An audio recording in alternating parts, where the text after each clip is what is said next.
সবাইকে শুভ সকাল জানিয়ে আমরা আজকে আমাদের খুবই গুরুত্বপূর্ণ একটি সেশন শুরু করতে যাচ্ছি। আশা করি সবাই ভালো আছে। আমাদের গতকালকে আমরা একটি গুরুত্বপূর্ণ বিষয় নিয়ে কথা বলেছি। আজকে আরো একটি গুরুত্বপূর্ণ বিষয় নিয়ে হাজির হয়েছি। সবাইকে সকালের স্নিগ্ধ আলোয় শুভেচ্ছা জানাচ্ছি। আমি রাকিবুল হাসান। তো আজকে আমরা যে বিষয়টা নিয়ে কথা বলবো সেটি হচ্ছে কারক ও বিভক্তি। আমরা শুনতে পাচ্ছি তো, তাই না? কমেন্টে জানাবো, হ্যাঁ, কোনো অসুবিধা হলে জানাবো। আচ্ছা, তো কারক ও বিভক্তি বাংলা ব্যাকরণের যে যে বিষয়গুলো আছে, বাংলা ব্যাকরণের যে যে বিষয়গুলো থেকে আমাদের প্রশ্ন হয়, তোর মধ্যে কারক ও বিভক্তি একটা একটা তো আমাদের এই ব্যাকরণ থেকে কোন কোন বিষয়গুলো আসলে মানে কঠিন মনে হয়, পড়তে আরাম লাগে না, আনন্দ পাই না আসলে পড়ে, বা বুঝতে অসুবিধা হয়, আমাদের সবচেয়ে কঠিন মনে হয় কোন কোন বিষয়গুলোতে? যেমন ধরো, সাহিত্যের ক্ষেত্রে যদি বলি, বাংলা সাহিত্যের ক্ষেত্রে আমাদের কঠিন লাগে। যেমন আমার ক্ষেত্রে কঠিন লাগে হচ্ছে মধ্যযুগ। আমার সবচেয়ে ভালো লাগে আধুনিক যুগ। তো একই একই রকম ভাবে বাংলা ব্যাকরণের কোন কোন বিষয়গুলো খুব কঠিন লাগে? এই যে সুমি বলছে পদ, কারক, সমাস, প্রত্যয়, তিথি, প্রকৃতি, রায়হান সমাস, নাইম প্রত্যয়, তারপরে হচ্ছে আচ্ছা সমাস প্রত্যয়, আচ্ছা সমাস কারক, এগুলো। হ্যাঁ, আসলে মোটা দাগে হচ্ছে এই ব্যাপারগুলাই হচ্ছে আমাদের কাছে কঠিন মনে হয়। একটা হচ্ছে সমাস, একটা হচ্ছে কারক, প্রত্যয়, মূলত এই তিনটা বিষয় যেটা নিয়ে মূলত সব জায়গায় আলোচনা এবং সমালোচনা। তো যাই হোক, আমরা আজকে এই তিনটি গুরুত্বপূর্ণ বিষয়ের মধ্যে একটি আলোচনা করব, সেটি হচ্ছে কারক নিয়ে আলোচনা করব। আশা করি আমরা ক্লাসটা খুবই, হ্যাঁ, পদ, আরেকটা বিষয় আমরা আসছি, পদ প্রকরণ, এটাও গুরুত্বপূর্ণ। হ্যাঁ, এটাও একটু কঠিন আছে, বিশেষ করে পদ চিহ্নিতকরণ আর কি। ইংরেজিতে যত সহজে আমরা কোনো একটা বাক্যের পদ চিহ্নিত করতে পারি, বাংলায় সেটা কিছুটা কঠিন বটে। তো যাই হোক, আমরা আজকে কারক ও বিভক্তি নিয়ে কথা বলবো। তো এই ক্লাসে আমরা হচ্ছে খুবই সহজে আমরা কারক ও বিভক্তি নির্ণয় করার যে বিষয়গুলো আছে সেগুলো জানার চেষ্টা করব। তো আমি একটা বিষয় আগে একটু স্পষ্ট করে নেই, সেটি হচ্ছে যে আমরা দেখি যে কারক ও বিভক্তি নির্ণয় করার জন্য বিভিন্ন ধরনের কৌশল, সহজ উপায়, এই ব্যাপারগুলো হচ্ছে যে লক্ষ্য করি। এখন আসলে সহজ যে উপায়গুলো আছে বা সহজ যে কৌশলগুলো আছে, ওই কৌশলগুলা আর মানে হচ্ছে ওই যে যিনি কৌশল দেখান আর কি, উনি যে উদাহরণগুলো দিয়ে ওই কৌশলটা দেখান, ওই উদাহরণগুলোর মধ্যেই সীমাবদ্ধ। এখন ওই উদাহরণগুলো যখন বাদ দিয়ে যখন পরীক্ষায় অন্য আরেকটা উদাহরণ আসে, তখন আর আসলে কৌশল খাটে না। মানে হচ্ছে এটা আর কি সবচেয়ে ইন্টারেস্টিং ব্যাপার। তো সেই জায়গা থেকে আসলে কৌশল, সহজ নিয়ম, একটা কারকের নিয়ম শিখলেই সবগুলা কারক নির্ণয় করতে পারবেন। এই ধরনের চমকপ্রদ ব্যাপারগুলো আসলে হচ্ছে কিছু সময়ের জন্য ভালো লাগে, কিন্তু পার্মানেন্ট কোনো সলিউশন না। তো সেই জায়গা থেকে আমি বলবো যে আপনি পরীক্ষায় বা তুমি পরীক্ষায় ভালো করতে হলে তোমাকে অনেক বেশি প্র্যাকটিস করতে হবে, এবং হচ্ছে অনবরত সেটা অনুশীলন করতে হবে। সেটা নিয়ে লেগে থাকতে হবে, যে বিষয়টা তোমার সমস্যা সেই বিষয়টার মধ্যে বেশি সময় দিতে হবে, তাহলে বুঝতে পারবা। আরেকটা বিষয় যেটা আমি দেখেছি, যে এই যে চমকপ্রদ ব্যাপারগুলা, হচ্ছে এই যে খুব সহজে কারক নির্ণয় শিখুন, কারক নির্ণয়ের সহজ 5টা কৌশল, এই বিষয়গুলো আসলে হচ্ছে কিছু মনে করো না। সেটা হচ্ছে আমরা দেখি যে যারা আসলে বাংলা সাহিত্য বা ব্যাকরণের ব্যাকগ্রাউন্ডের না, হচ্ছে যে আসলে তাদের গ্রাজুয়েশন পোস্ট গ্রাজুয়েশন বাংলায় না, আহ, তারাই মূলত হচ্ছে যে এই ধরনের চমকপ্রদ কৌশলের সম্মুখীন হয়, বা তারা হচ্ছে যে এই ধরনের ভিডিওগুলো দিয়ে পাঠকের মনোযোগ আকৃষ্ট করে রাখে। তো আমি বলবো যে এই বিষয়গুলা আমরা দেখতে পারি, আহ, আমরা বুঝতেও পারি, কিন্তু সেটাকে আমার একমাত্র পাথেয় হিসেবে আমরা নেব না। আমরা হচ্ছে যেটা আসলে বিষয়গুলো জানা দরকার, একেবারে মৌলিক যে বিষয়গুলা, সেই বিষয়গুলাই হচ্ছে যে আমরা জানবো। বুঝতে পেরেছি কথা।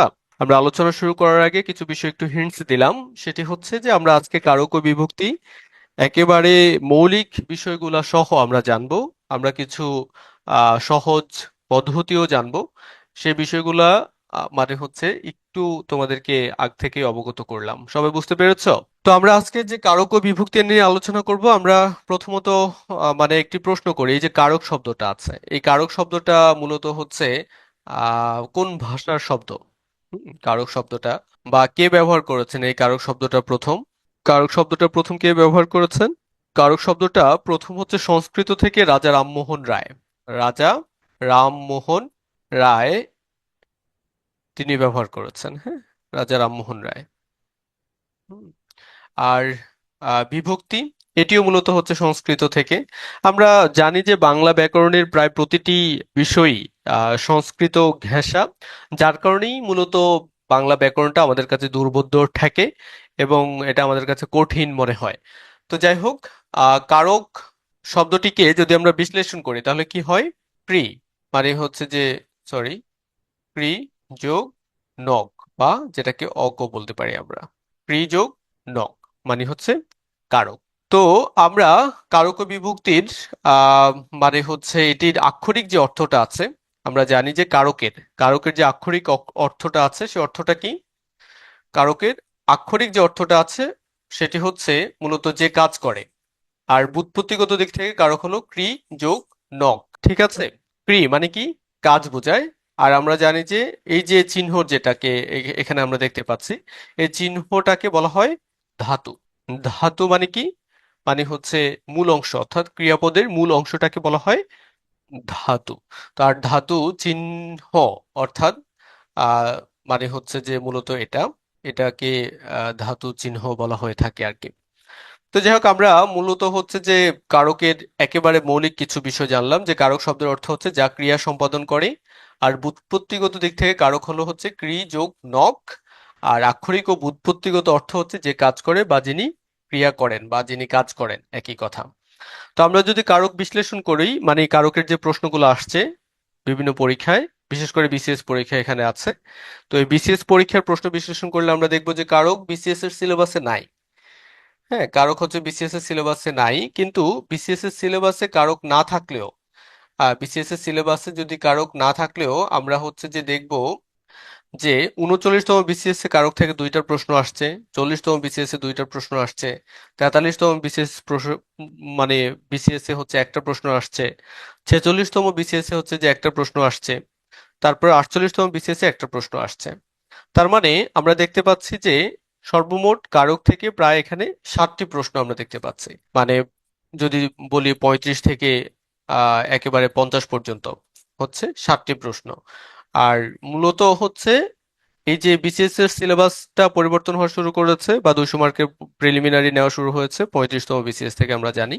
তো এখন দিন দিন কিন্তু বিসিএস এর প্রশ্ন অনেক বেশি কঠিন হচ্ছে। আমরা দেখতে পাচ্ছি যে 200 নম্বরের যে পরীক্ষা হচ্ছে, 200 নম্বর থেকে কাট মার্কস বেশিরভাগ ক্ষেত্রেই আমরা দেখতে পাই 100 থেকে 115 এর মধ্যেই থাকতেছে।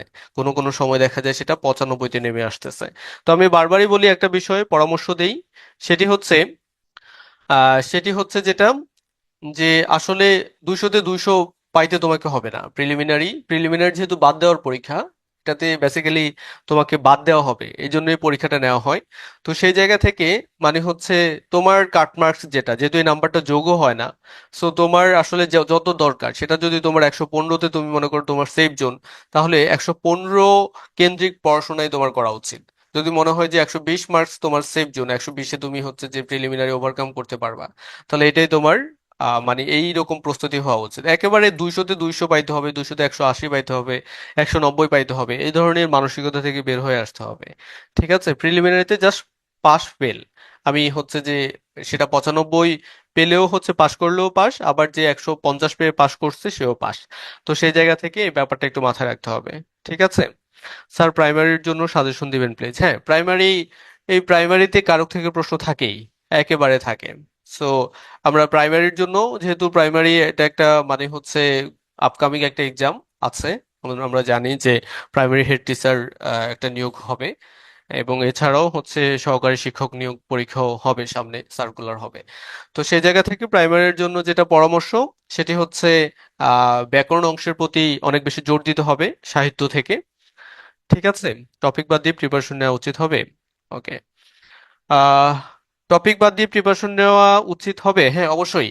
মানে হচ্ছে আমি বলবো যে বিসিএস এর যে সিলেবাসটা আছে, ওদের যে নির্দিষ্ট টপিকস গুলো আছে, সেগুলোকে আগে আত্মস্থ করে ফেলা, সেগুলো আগে ভালোভাবে শেষ করা, তারপরে মানে হচ্ছে যে যে বিষয়গুলো থেকে প্রশ্ন আসে সেই বিষয়গুলো হচ্ছে আহ মানে আলোচনা পড়া এবং হচ্ছে যে ভালোভাবে আয়ত্ত করা, সেটা আগে হচ্ছে সিলেবাস সিলেবাস কমপ্লিট করা। তো যাই হোক, আমরা হচ্ছে একটু প্রশ্ন বিশ্লেষণ করলাম কারকের, এবং কারক সম্পর্কে আমরা তথ্য জানলাম। তো আমরা এখানে কিছু বাক্য দেখতে পাচ্ছি। হ্যাঁ, এখানে একটা কিছু বাক্য দেখতে পাচ্ছি, কয়েকটা বাক্য এখানে আছে, প্রায় 6টি বাক্য। এখানে আমাকে বলতে হবে যে এই বাক্যগুলোর মধ্যে একটা কমন বিষয় আছে, একেবারে একটা কমন বিষয় আছে। তো এই কমন বিষয়টা আসলে কি? এই কমন বিষয়টা আসলে কি? একটা কমন বিষয় আছে, হ্যাঁ, একটা কমন বিষয় আছে। এই কমন বিষয়টা কি আমাকে বলতে হবে, কমেন্টে জানাও। যে এখানে যে বাক্যগুলো আছে, এই বাক্যগুলোর মধ্যে একটা কমন বিষয় আছে, সেই কমন বিষয়টা কি? আমার কথা বোঝা যাচ্ছে? শুনতে পাচ্ছি আমরা? আচ্ছা, জুথি, তারপরে হচ্ছে বেঞ্জামিন, মাসুদ রানা, ওকে, ওকে, নুসরাত সুলতানা, প্রেজেন্ট টেন্স, আসিফ ইকবাল, সুমি, ক্রিয়া, ওকে। আচ্ছা, হ্যাঁ, মূলত এখানে একটা কমন বিষয় আছে, সেটা হচ্ছে ক্রিয়া। ক্রিয়া, ওকে। তো এখানে এই বাক্যগুলোর মধ্যে ক্রিয়া কোনটা? যেমন এখানে যান, পড়ছি, লেখো, দাও, পড়ে, আছে, এগুলো হচ্ছে ক্রিয়া। তো আমরা জানি যে একটি বাক্যে, আমরা জানি যে বাক্য হচ্ছে, যেটার অন্য নাম হচ্ছে পদ, মানে বাক্যতত্ত্ব, এটার অন্য নামে আমরা কি বলি? পদক্রম বলি। তো এই কারক মূলত হচ্ছে বাক্যতত্ত্বের আলোচ্য বিষয়। কারক কোথাকার আলোচ্য বিষয়? কারক, এই বিষয়টি কোথায় আলোচনা করা হয় ব্যাকরণে? কমেন্টে জানাই। বাক্যতত্ত্বে আলোচনা করা হয়, ঠিক আছে, বা পদক্রমে আলোচনা করা হয়। তো আমরা জানি যে পদ কি? পদ জিনিসটা কি? পদ হচ্ছে মূলত আহ বাক্যে অন্তর্গত বিভক্তিযুক্ত শব্দকে আমরা পদ বলি। অর্থাৎ পদের সাথে একটা শব্দ আমরা যুক্ত করি, সেটা হচ্ছে বিভক্তি। অর্থাৎ বাক্যের মধ্যে যে শব্দগুলো ব্যবহৃত হয় সেগুলো বিভক্তি যুক্ত হয়ে ব্যবহৃত হয়। আর এই বিভক্তিযুক্ত শব্দগুলোকে বলা হয় কি? পদ। এই বিভক্তিযুক্ত শব্দকে কি বলা হয়? বাক্যে ব্যবহৃত বিভক্তিযুক্ত শব্দগুলোকে আমরা কি বলি? কি বলি? কমেন্টে জানাই। পদ বলি। কি বলি? পদ বলি। বুঝতে পারতেছি মাসুদ রানা? ওকে, আমরা একটু বেসিকটা একটু জানার চেষ্টা করি। তাহলে এখন এই যে এখানে বাক্যগুলো আছে, বাবা বাজারে যান, এখানে এটা হচ্ছে ক্রিয়া, এটা হচ্ছে ক্রিয়া। তো এই ক্রিয়াকে অবলম্বন করে বাকি বাক্যের যে যা কিছু আছে সবকিছু, তার মানে এটা হচ্ছে ক্রিয়াপদ, আর এই বাকি যা কিছু আছে এগুলোকে আমরা বলবো নামপদ। কি বলবো? নামপদ। কি বলবো? নামপদ। তাহলে এই যে ক্রিয়াকে অবলম্বন করে বাকি মানে হচ্ছে পদগুলা, বাবা, বাজারে, বোঝা যাচ্ছে কথা? তাহলে আমরা যদি ক্রিয়াকে প্রশ্ন করি, যে ক্রিয়াকে যদি আমি প্রশ্ন করি কে বাজারে যান, তাহলে উত্তর হচ্ছে কি? বাবা। যদি প্রশ্ন করি যে আহ বাবা কোথায় যান? বাজারে, তাহলে আমরা ক্রিয়াকে প্রশ্ন করলেই মূলত হচ্ছে উত্তরগুলা পেয়ে যাচ্ছে। তো এই যে ক্রিয়াপদের সাথে এই যে নামপদের একটা সম্পর্ক, এই যে ক্রিয়াপদের সাথে নামপদের যে একটা সম্পর্ক, এটাকে মূলত হচ্ছে আমরা কি বলি? কারক বলি। কি বলি? কারক বলি। বোঝা গেল কথা? অর্থাৎ ক্রিয়াপদগুলোর সাথে যে নামপদের যে সম্পর্ক আছে, সেটাকে আমরা কি বলি মাসুদ রানা? হ্যাঁ, কারক বলি। বোঝা গেল কথা? বুঝতে পেরেছি। এরকম সবগুলা, যেমন এখানে পড়ছি কি ক্রিয়াপদটা আছে, এখানে পড়ছি কি তুমি যদি প্রশ্ন করো কে বই পড়ছে? আমি। তারপর হচ্ছে আমি কি পড়ছি? আমি বই পড়ছি। তার মানে এই যে ক্রিয়ার সাথে এই নামপদগুলার সম্পর্ক রয়েছে। বোঝা গেল কথা? একেবারে স্পষ্ট। ক্রিয়াপদের সাথে নামপদের সম্পর্ককে কারক বলে। বুঝতে পেরেছি কথা? ক্লিয়ার? একেবারে ক্লিয়ার? ওকে। আচ্ছা, এবার আমরা হচ্ছে যে কারকের সংজ্ঞাটা তো জানলাম। এখন এই নামপদগুলা, নামপদ বলতে আমরা আসলে কোন কোন পদকে চিহ্নিত করব, সেটি হচ্ছে, একটা হচ্ছে বিশেষ্য পদ, আর একটা হচ্ছে মানে হচ্ছে সর্বনাম পদ। ঠিক আছে, মূলত কারক হয় বিশেষ্য এবং সর্বনামের ক্ষেত্রে। ঠিক আছে, বোঝা যাচ্ছে? মূলত বিশেষ্য এবং সর্বনাম পদের কারক হয়, কারণ বিশেষ্য হচ্ছে আমরা জানি নাউন, সর্বনাম হচ্ছে প্রোনাউন। আর মানে হচ্ছে নামের পরিবর্তে যা কিছু ব্যবহৃত হয় সেটা হচ্ছে সর্বনাম। তাহলে মূলত হচ্ছে কারক ব্যবহৃত হয় বাংলা কোন কোন পদে, যদি প্রশ্ন করা হয় কোন কোন পদে হচ্ছে মূলত কারক ব্যবহৃত হয়, অর্থাৎ কারকের সাথে সম্পর্ক আছে, অর্থাৎ ক্রিয়ার সাথে সম্পর্ক যুক্ত হয়ে বাক্য তৈরি হয়, সেটি হচ্ছে বিশেষ্য সর্বনাম। বোঝা গেল কথা? বিশেষ্য সর্বনাম পদ। তো আমরা এই সংজ্ঞাটা তো জানলাম, বাক্যের অন্তর্ভুক্ত ক্রিয়াপদের সাথে অন্যান্য পদের। এখানে অন্যান্য পদ বলতে আমরা বুঝবো নামপদ, আর নামপদ বললে আমরা বুঝবো হচ্ছে কি বিশেষ্য যোগ সর্বনাম। বোঝা গেল কথা? বুঝতে পেরেছি? ক্লিয়ার? ক্লিয়ার? ওকে। আচ্ছা, এখন বিভক্তি জিনিসটা কি? বিভক্তি জিনিসটা কি? বিভক্তি বিভক্তি জিনিসটা হচ্ছে যেটা, আমি যদি বলি একটু সংক্ষেপে, যে যেমন আমি বললাম যে আমি বাজারে যাই, আমি বাজারে যাই। হ্যাঁ, আমি দেখতে পাচ্ছি যে এখানে আমি বাজার যাই যদি বলতাম, তাহলে এটার মানে সাথে এই যে বাজার শব্দটার সাথে যাই এর যে সম্পর্কটা, সেই সম্পর্কটা ক্লিয়ার হতো না আমাদের। যার কারণে মূলত হচ্ছে মানে আমরা দেখতে পাই যে শব্দের শেষে কিছু শব্দাংশ, যেটাকে আমরা বলি কিছু শব্দাংশ যুক্ত হয়, বা যেটাকে আমরা লগ্নকও বলে থাকি। তো এই যে শব্দাংশ যুক্ত হয়, এই শব্দাংশটাকে আমরা বলি বিভক্তি। এখন এই শব্দাংশ তো আমরা দেখতে পাই প্রত্যয় যুক্ত হতে, তাই না? প্রত্যয় তো হচ্ছে যে ধরনের শব্দাংশ আমরা যুক্ত হতে দেখি, যেমন ঢাকা শব্দের সাথে যখন আমি আই যুক্ত করলাম তখন ঢাকাই হয়ে যাচ্ছে। তাহলে প্রত্যয় এবং বিভক্তির মধ্যে পার্থক্য কি? প্রত্যয় এবং প্রত্যয় ও বিভক্তির মধ্যে পার্থক্য কি? এখন বিভক্তি জিনিসটা মূলত মানে বাক্যের অন্তর্গত যে শব্দগুলো আছে সেই শব্দগুলোর শেষে অর্থহীন ভাবে কিছু শব্দাংশ যুক্ত হয়ে আরেকটা শব্দের সাথে বা পদের সাথে সম্পর্ক তৈরি করে। ওকে, আরেকটা মানে হচ্ছে পদের সাথে সম্পর্ক তৈরি করে, যেটা নতুন কোনো শব্দ গঠন করে না, মূলত হচ্ছে একটার সাথে আরেকটা সম্পর্ক তৈরি করে। বাজারে যাই, এখানে বাজার যাই বললে হইতো না। আর প্রত্যয়ের কাজ, যেটা প্রত্যয় মূলত হচ্ছে আহ মানে একটা শব্দের শেষে, সেটা নামপদ হতে পারে, ক্রিয়াপদ হতে পারে, সেটার শেষে হচ্ছে কিছু মানে হচ্ছে অর্থহীন শব্দাংশ যুক্ত হয়, কিন্তু সেটা নতুন শব্দ গঠন করে। এটাই মৌলিক পার্থক্যটা। তাহলে বিভক্তি এবং প্রত্যয়ের যে পার্থক্যটা সেটা আমরা বুঝতে পেরেছি। পেরেছি না? ক্লিয়ার বিষয়টা?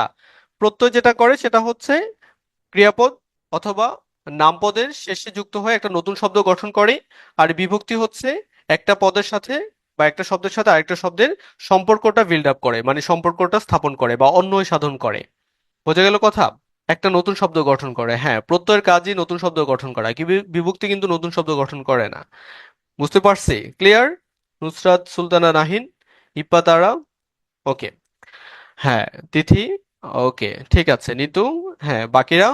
নিঝুম, কাকলি। ওকে। আচ্ছা, ওদের ছেলেরা কোথায়? ঘুমায় গেছে? ছেলেরা আছে এখানে? ছেলেরা আছো? ইয়াসিন আরাফাত, হাসিবুল, বশির, ফাহিম, শুনতে পাচ্ছ আমাকে? আশিক, মাহাদি হাসান। হ্যাঁ, আমরা বুঝতে পারতেছি তো না? ইয়াসিন আরাফাত, হাসিবুল হাসান, আশিক, একেবারে ক্লিয়ার? স্যার, একটা কনফিউশন ছিল, কারক মানে কি প্রেপোজিশন? না না। ওকে। না। ওকে। আচ্ছা, ক্লিয়ার। জি স্যার, ক্লিয়ার। ওকে, আমরা প্রশ্নের উত্তর দেব, অসুবিধা নাই, তবে কারক মানে প্রিপোজিশন না। আচ্ছা, তো ঠিক আছে, আমরা হচ্ছে জানলাম। এরপরে এবার আমরা যেটা জানবো সেটা হচ্ছে কারক নির্ণয়ে সহজ নিয়মাবলী। মূলত হচ্ছে আমরা যেটা জানি আর কি সবাই, আহ মূলত হচ্ছে কারক নির্ণয় করতে হলে আমি আগেই বলছি যে কারক নির্ণয়ের একটা প্রধান নিয়ম হচ্ছে যেটা, সেটা হচ্ছে তোমাকে বের করা যে ক্রিয়াপদের সাথে নামপদের যে সম্পর্কটা তৈরি হয়েছে, ক্রিয়াপদের সাথে নামপদের যে সম্পর্কটা তৈরি হয়েছে, ক্রিয়াপদের সাথে নামপদের সম্পর্ক, নামপদের সম্পর্ক যে সম্পর্কটা তৈরি হয়েছে, এখন এই যে নামপদের যে সম্পর্কটা তৈরি হয়েছে, নামপদ যেটা, সেই নামপদের মানে হচ্ছে নামপদটা আসলে হচ্ছে কোন কারকটাকে চিহ্নিত করছে, সেটাই মূলত হচ্ছে তোমাকে বের করতে হবে। বুঝতে পেরেছো কথা? বুঝতে পেরেছো যে কারক নির্ণয়ের সহজ নিয়ম এটাই, যে কারক নির্ণয়ের সহজ নিয়ম হচ্ছে যেটা, সেটা হচ্ছে যে ক্রিয়াপদের সাথে নামপদের সম্পর্কটা নির্ণয় করতে হবে। এখন তারপরে আমরা কিছু প্রশ্নের মাধ্যমে, মূলত ক্রিয়াপদকে কিছু প্রশ্নের মাধ্যমে হচ্ছে আমরা কারক নির্ণয় করি। সে প্রশ্নগুলো আমরা একটু মুখস্থ রাখবো, মানে কি কি প্রশ্ন করতে হয়, মানে কোন কাকে কি প্রশ্ন করব আমরা। মূলত কর্তৃকারক, যেটাকে আমরা কর্তাকারকও বলে থাকি, আমাদের নতুন বাংলা ব্যাকরণ বইয়ে আহ সেটাকে কর্তাকারক বলা হয়েছে। তো কর্তৃকারক বা যেটাকে আমরা কর্তাকারক বলি, এখন কর্তৃকারক উত্তরটাকে চিহ্নিত করতে হলে আমাদের কি করতে হবে? ক্রিয়াকে আমরা কে বা কারা দিয়ে প্রশ্ন করতে পারি। কে বা কারা দিয়ে প্রশ্ন করলে যে উত্তরটা আমরা পাবো সেটি হচ্ছে কর্তৃকারক। যেমন নিলয় বই পড়ছে, কে বই পড়ছে? এখানে উত্তর হচ্ছে নিলয়। বোঝা গেল কথা? বুঝতে পারছি? ক্লিয়ার? কর্মকারক, কর্মকারকে হচ্ছে যে আমরা যদি ক্রিয়াকে কি বা কাকে দিয়ে প্রশ্ন করি এবং এতে যে উত্তরটা পাবো সে উত্তরটাই হচ্ছে কর্মকারক। যেমন আমি যখন প্রশ্ন করছি যে এখানে পড়ছেটাকে যে নিলয় কি পড়ছে, তাহলে উত্তর হচ্ছে কি? বই। তার মানে বইটা হচ্ছে কর্মকারক। হ্যাঁ, ভার্ব খুঁজে বের করতে হবে, রাইট, একদম। হ্যাঁ, তোমাকে ক্রিয়াটা খুঁজে বের করতে হবে, আর ক্রিয়াটা চিহ্নিত করাটা খুব বেশি কঠিন কিছু না, বোঝা যায় আসলে ক্রিয়াটা কোনটা, ভার্ব কোনটা সেটা বোঝা যায়। করণকারক, করণকারককে তুমি প্রশ্ন করতে পারো ক্রিয়াকে কিসের দ্বারা, কি উপায়ে। যেমন এখানে আমরা দেখতে পাচ্ছি একটা উদাহরণ আছে, কি উদাহরণ আছে? যে কলম দিয়ে লেখে। এখন প্রশ্ন যদি করা হয় যে কিসের ধারা লেখে বা কি উপায়ে লেখে, তাহলে উত্তর হচ্ছে কলম। তার মানে কলমটা হচ্ছে এখানে করণ কারক। সম্প্রদান কারক, এটি মূলত হচ্ছে যে কোনো ধরনের দাবি দাওয়া না রেখেই কোনো কিছু দিয়ে দেওয়া। এখানে কাকে দিয়ে যদি তুমি প্রশ্ন করো ক্রিয়াকে যে কাকে কিছু দেওয়া হলো, তাহলে সেক্ষেত্রে যে উত্তরটা পাওয়া যাচ্ছে সেক্ষেত্রে সেটা হচ্ছে সম্প্রদান কারক। যে ভিখারিকে ভিক্ষা দাও, তাহলে কাকে ভিক্ষা দাও? ভিখারিকে। তাহলে ভিখারিটা হচ্ছে এখানে কি? সম্প্রদান কারক। এখন এই সম্প্রদান কারক সম্পর্কে আমাদের কিছু তথ্য একটু মনে রাখবো। যে সম্প্রদান কারক যেটা, এটা মূলত হচ্ছে কর্মকারকেরই একটি অংশ। আমরা জানি যে কিছু কিছু ভাষাবিদ তারা সম্প্রদান কারক এই বিষয়টাকে মানে হচ্ছে তারা বাদ দিতে চেয়েছেন বা স্বীকার করতে চান না। এর মধ্যে একজন হচ্ছেন রবীন্দ্রনাথ, রবি ঠাকুর, রবি কাকা, ঠিক আছে? একজন হচ্ছে রবীন্দ্রনাথ, যে তিনি সম্প্রদান কারকটাকে স্বীকার করেন না। একজন হচ্ছে রাজা রামমোহন রায়, তিনিও রাজা রামমোহন। তারপরে একজন হচ্ছে আমরা পাবো হরপ্রসাদ শাস্ত্রী, হরপ্রসাদ শাস্ত্রী। তাহলে তিনটা তিনটা নাম একটু লিখিয়ে, হ্যাঁ। হরপ্রসাদ শাস্ত্রী, এই তিনজনের নামই কিন্তু আমরা শুনেছি, তাই না? একজন হচ্ছে রবি ঠাকুর, একজন হচ্ছে রাজা রামমোহন রায়, একজন হচ্ছে হরপ্রসাদ শাস্ত্রী। তারা মূলত সম্প্রদান কারক স্বীকার করেন না, ঠিক আছে? সম্প্রদান কারক স্বীকার করেন না কোন কোন জন? একজন হচ্ছে রবি ঠাকুর, রাজা রামমোহন রায়, আর একজন হচ্ছে হরপ্রসাদ শাস্ত্রী। বোঝা গেল কথা? আবার অন্যদিকে সুকুমার সেন, তারপরে এনামুল হক ভাষাবিদ, তারপরে হচ্ছে ডক্টর মোহাম্মদ শহীদুল্লাহ এই সম্প্রদান কারকের পক্ষে ছিলেন। তাদের মতে মানে হচ্ছে এটা আলাদা একটা কারক, যেটা কর্মকারকের অন্তর্ভুক্ত হিসেবে অনেকে মনে করে, কিন্তু না, এটা আলাদাভাবেই আলোচনার যোগ্য মনে করেন। কিন্তু আমাদের যে নতুন বাংলা ভাষার ব্যাকরণ বইটা আছে, বাংলা ব্যাকরণ বইটা আছে নবম দশম শ্রেণীর, সেখানে আমরা সম্প্রদান কারকটা পাবো না। হ্যাঁ, সম্প্রদান কারকের মানে হচ্ছে যে আলোচনা সেখানে হয় নাই, সেখানে সম্বন্ধ কারক একটা আলোচনা করা হয়েছে 6 প্রকার আলোচনায়, ঠিক আছে? ওকে, আচ্ছা, তাহলে অপাদান কারক, অপাদান কারকের ক্ষেত্রে হচ্ছে যে আমরা যখন ক্রিয়াকে মানে কোথা থেকে কি থেকে আমরা প্রশ্ন করি, তাহলে সেক্ষেত্রে যে উত্তরটা পাই সেটি হচ্ছে আমরা সেটাকে অপাদান কারক বলে থাকি। যেমন গাছ থেকে পাতা পড়ে, এখন কোথা থেকে পড়ে? গাছ থেকে। তাহলে এই গাছটা হচ্ছে মূলত গাছ থেকেটা হচ্ছে কি? অপাদান কারক। মূলত অপাদান কারকে আমরা দেখি যে কোনো কিছু মানে হচ্ছে উৎপন্ন হতে, রূপান্তরিত হতে, কোনো কিছু থেকে বিরত হওয়া, ভীত হওয়া, কোনো কিছু দেখে পতিত হওয়া বোঝালে মূলত সেটাকে অপাদান কারক আমরা বলে থাকি। অধিকরণ কারক, আমরা যদি ক্রিয়াকে প্রশ্ন করি কোথায়, কখন বা কি বিষয়ে প্রশ্ন করলে যে উত্তরটা পাবো সেটি হচ্ছে অধিকরণ কারক। তো পুকুরে মাছ আছে, তো কোথায় মাছ আছে যদি প্রশ্ন করা হয় তাহলে উত্তর হচ্ছে পুকুরে। তাহলে এই পুকুরটা হচ্ছে কি? অধিকরণ কারক। তো এটা হচ্ছে একেবারে মৌলিক কিছু বিষয় যেটা আমরা জানলাম, এটা আমরা সবাই জানি, তাই না? তাহলে আমরা একটু বলি, হ্যাঁ, আমরা একটু বলি, ক্লাসের পড়াটা ক্লাসেই হচ্ছে আহ কোনো কিছু বের হওয়াকে বোঝায়। আচ্ছা, হ্যাঁ, আচ্ছা স্যার, এই কারক নির্ণয় অনেক গুলিয়ে যায়, অনেক কঠিন লাগে। আজকের পরে আশা করি কঠিন লাগবে না, আমরা একেবারে মৌলিক আহ জ্ঞান থেকে শুরু করে একেবারে অ্যাডভান্স লেভেল পর্যন্ত, হ্যাঁ, একেবারে বেসিক থেকে আমরা অ্যাডভান্স লেভেল পর্যন্ত হচ্ছে যে জানার চেষ্টা করব। তো যাই হোক, এখন আমি তোমাদের প্রশ্ন করে দেখি, বলো তো, কর্তৃকারক আমরা কি কি দিয়ে প্রশ্ন করব ক্রিয়াকে? দ্রুত, একদম দ্রুত, 2 মিনিটে শেষ করতে হবে এটা। কর্তৃকারক মানে হচ্ছে ক্রিয়াকে কি প্রশ্ন করতে হবে? কর্তৃকারক নির্ণয় করতে হইলে কি করতে হবে? কি প্রশ্ন করতে হবে? ওকে, তারপর হচ্ছে যে কর্মকারক। কর্মকারক, কর্তৃকারক হচ্ছে কি, কে বা কারা। আর কর্মকারক কি বা কাকে, ভেরি গুড, কি বা কাকে। করণকারক, কিসের দ্বারা কি উপায়, দ্রুত। করণকারক কিসের দ্বারা কি উপায়, মনে মনে আওড়াই, কমেন্ট করতে না পারলেও মনে মনে বলি, হ্যাঁ, মনে মনে বলি। করণকারক হচ্ছে কিসের দ্বারা কি উপায়ে। সম্প্রদানকারক কাকে, সম্প্রদানকারক কাকে দিয়ে প্রশ্ন করব। অপাদানকারক কোথা থেকে কি থেকে, কোথা থেকে কি থেকে, হ্যাঁ, অপাদানকারক কোথা থেকে কি থেকে। অধিকরণকারক কোথায় কখন কি বিষয়ে, কোথায় কখন কি বিষয়ে। বোঝা গেল কথা, clear? Okay, clear, yes or no, yes or no, clear কিনা? ওকে, আচ্ছা। এবার আমরা হচ্ছে একটু বিভক্তি নিয়ে আলোচনা করি। বিভক্তি সম্পর্কে আমরা জেনেছি যে বিভক্তি জিনিসটা কি, মূলত একটি শব্দের সাথে আরেকটি শব্দের সম্পর্ক তৈরি করে, মূলত অন্বয় সাধন করে। মূলত হচ্ছে কিছু বর্ণ বা বর্ণগুচ্ছ বা কিছু শব্দাংশ যেটাকে আমরা বলি। যেমন এখানে পাগলে কিনা বলে ছাগলে কিনা খায়, যে পাগলে এখানে এ, ছাগলে এখানে এ। আচ্ছা, তো যাই হোক, বিভক্তি আমরা জানলাম। এখন বিভক্তি দুই ধরনের হতে পারে, একটি হচ্ছে শব্দ বিভক্তি বা যেটাকে আমরা নাম বিভক্তি বলি, আর একটা হচ্ছে ক্রিয়া বিভক্তি বা যেটাকে আমরা ধাতু বিভক্তি বলি। মূলত আমাদের কারকের ক্ষেত্রে এই শব্দ বিভক্তি বা নাম বিভক্তি গুলোই প্রযোজ্য, ক্রিয়া বিভক্তি আমাদের দরকার নাই। হ্যাঁ, এটা আমাদের হচ্ছে যে কারক নির্ণয়ের ক্ষেত্রে গুরুত্বপূর্ণ নাম। বোঝা গেল কথা? আচ্ছা, শব্দ বিভক্তি বা নাম বিভক্তি। ওকে, স্কুলে সবসময় কারক বিভক্তি বাদ দিতাম না, আজকের পরে আশা করি বাদ দেওয়া লাগবে না, আমরা বুঝে যাব প্রীতি রানী দত্ত, হ্যাঁ। জাস্ট আমরা ইনস্ট্রাকশন গুলো ফলো আপ করবো, একটু প্র্যাকটিস করতে হবে। আমরা হচ্ছে যে আশা করি পারবো। স্যার সম্বন্ধ কারো সম্পর্কে একটু বলেন। হ্যাঁ, আমরা সবকিছুই বলবো, অসুবিধা নাই, এত তাড়াহুড়োর কিছু নাই, আমরা সবকিছু নিয়ে আলোচনা করব। ঠিক আছে। আচ্ছা, তাহলে শব্দ বিভক্তি মূলত বা যেটাকে অন্য নাম হচ্ছে নাম বিভক্তি, এই নাম বিভক্তি মূলত হচ্ছে আমাদের কারক নির্ণয়ের ক্ষেত্রে প্রযোজ্য বা আমাদের লাগে আর কি। তো এই শব্দ বিভক্তি বলতে আমরা কি বুঝি, শব্দ বা নামপদের সাথে যে বিভক্তি যুক্ত হয়, শব্দ বা নামপদের সাথে। এখন নামপদ বলতে আমরা কি কি বোঝাচ্ছি, কোন কোন পদকে আমরা বলতেছি, একটা হচ্ছে নাউন, আর একটা হচ্ছে প্রোনাউন, বা যেটা হচ্ছে একটা হচ্ছে বিশেষ্য, আর একটা হচ্ছে সর্বনাম। ঠিক আছে।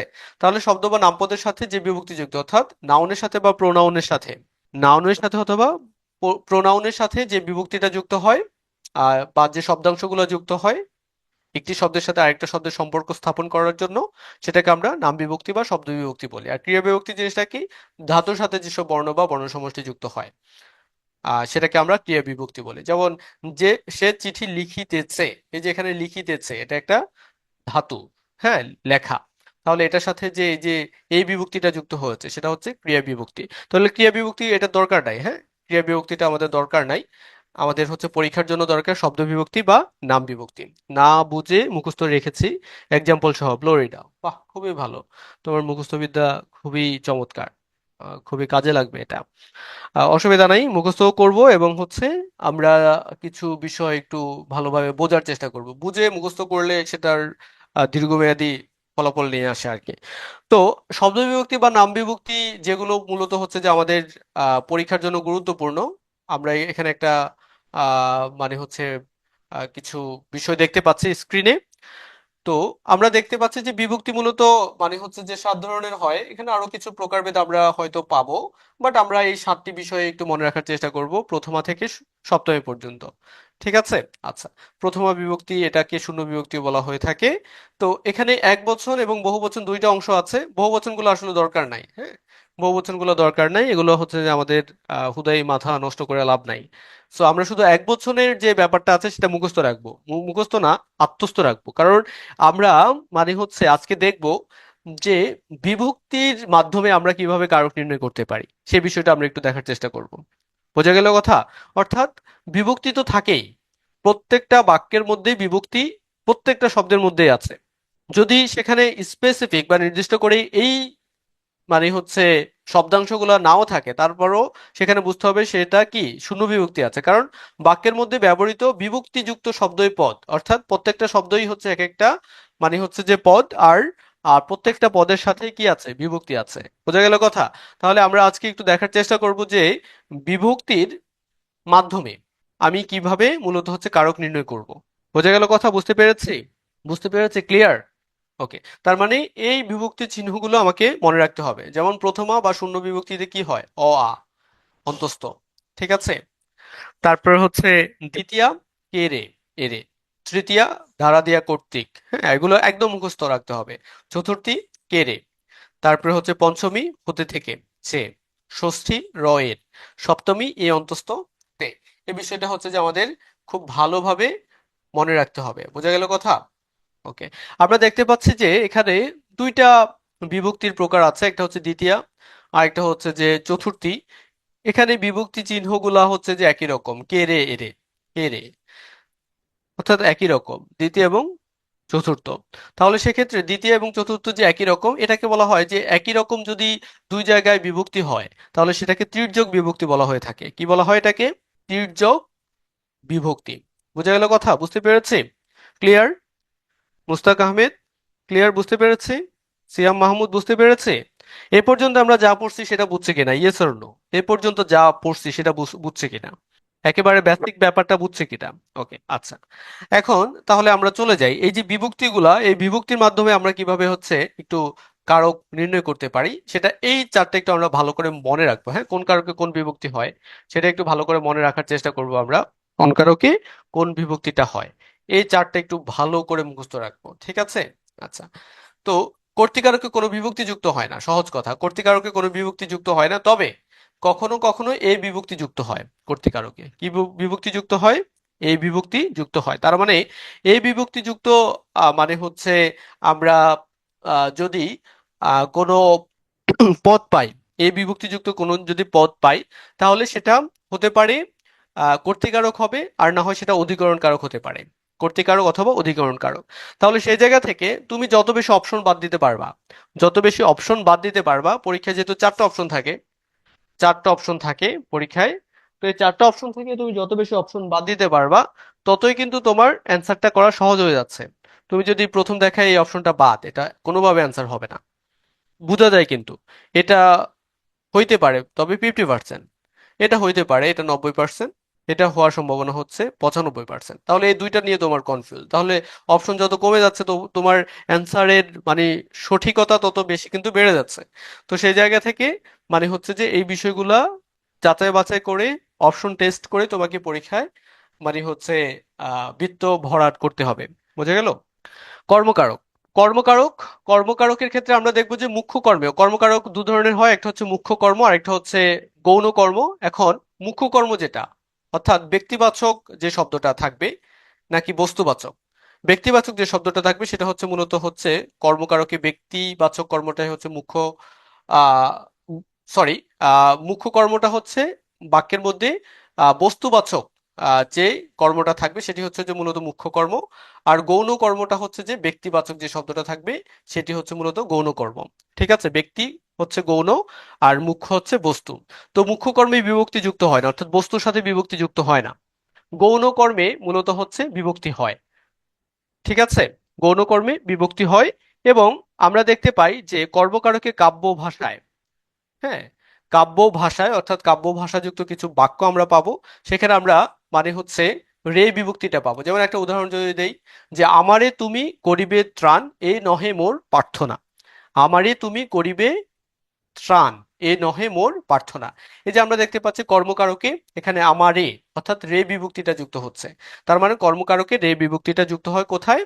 কাব্য ভাষায়। আর গৌণ কর্মের ক্ষেত্রে যদি শব্দের ক্ষেত্রে হচ্ছে কে বিভক্তিটা যুক্ত হয়, এটা মুখস্থ রাখতে হবে।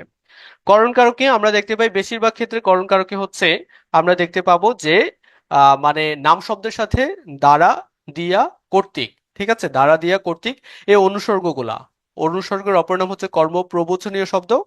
আমরা মানে হচ্ছে শুধু বিভক্তিই যুক্ত হয় না, মানে শব্দের সাথে আরেকটা শব্দের অন্য সাধন করার জন্য অনুসর্গ যুক্ত হয়ে থাকে। তাহলে করণকারকে দ্বারা দিয়া কর্তৃক মূলত হচ্ছে নাম শব্দ বা হচ্ছে যে নামপদ বা মানে হচ্ছে যে শব্দের সাথে আমরা মূলত হচ্ছে দ্বারা দিয়া কর্তৃক পাবো। অপাদান কারকে আমরা কি পাবো? অপাদান কারকে মূলত হচ্ছে যে আমরা পাবো হচ্ছে হতে থেকে। হ্যাঁ, বেশিরভাগ ক্ষেত্রেই অপাদান কারকের নাম শব্দ বা নামপদের সাথে আমরা মূলত হচ্ছে কি পাবো? হতে থেকে এই অনুসর্গগুলা। অধিকরণ কারকে এ অন্তস্থ অন্তস্থ একার তয়কার তে, এগুলো আমরা পাবো। তাহলে আমরা একটু বুঝতে পেরেছি যে কোন কারকে কোন বিভক্তিটা হয়। প্রাণীবাচক হলো গৌণ। হ্যাঁ, ওকে। তো আমরা কোন কারকে কোন বিভক্তি হয় এটা বুঝতে পেরেছি। কর্তৃকারকে আমরা একটু কমেন্টে জানাই, কর্তৃকারকে কোনো বিভক্তি যুক্ত হয় না, তবে কখনো কখনো আমরা এই বিভক্তিটা পাবো। কর্মকারকে মুখ্য কর্মে এই বিভক্তিটা হবে না, কখনোই হবে না। গৌণ কর্মে কি এই বিভক্তিটা হবে।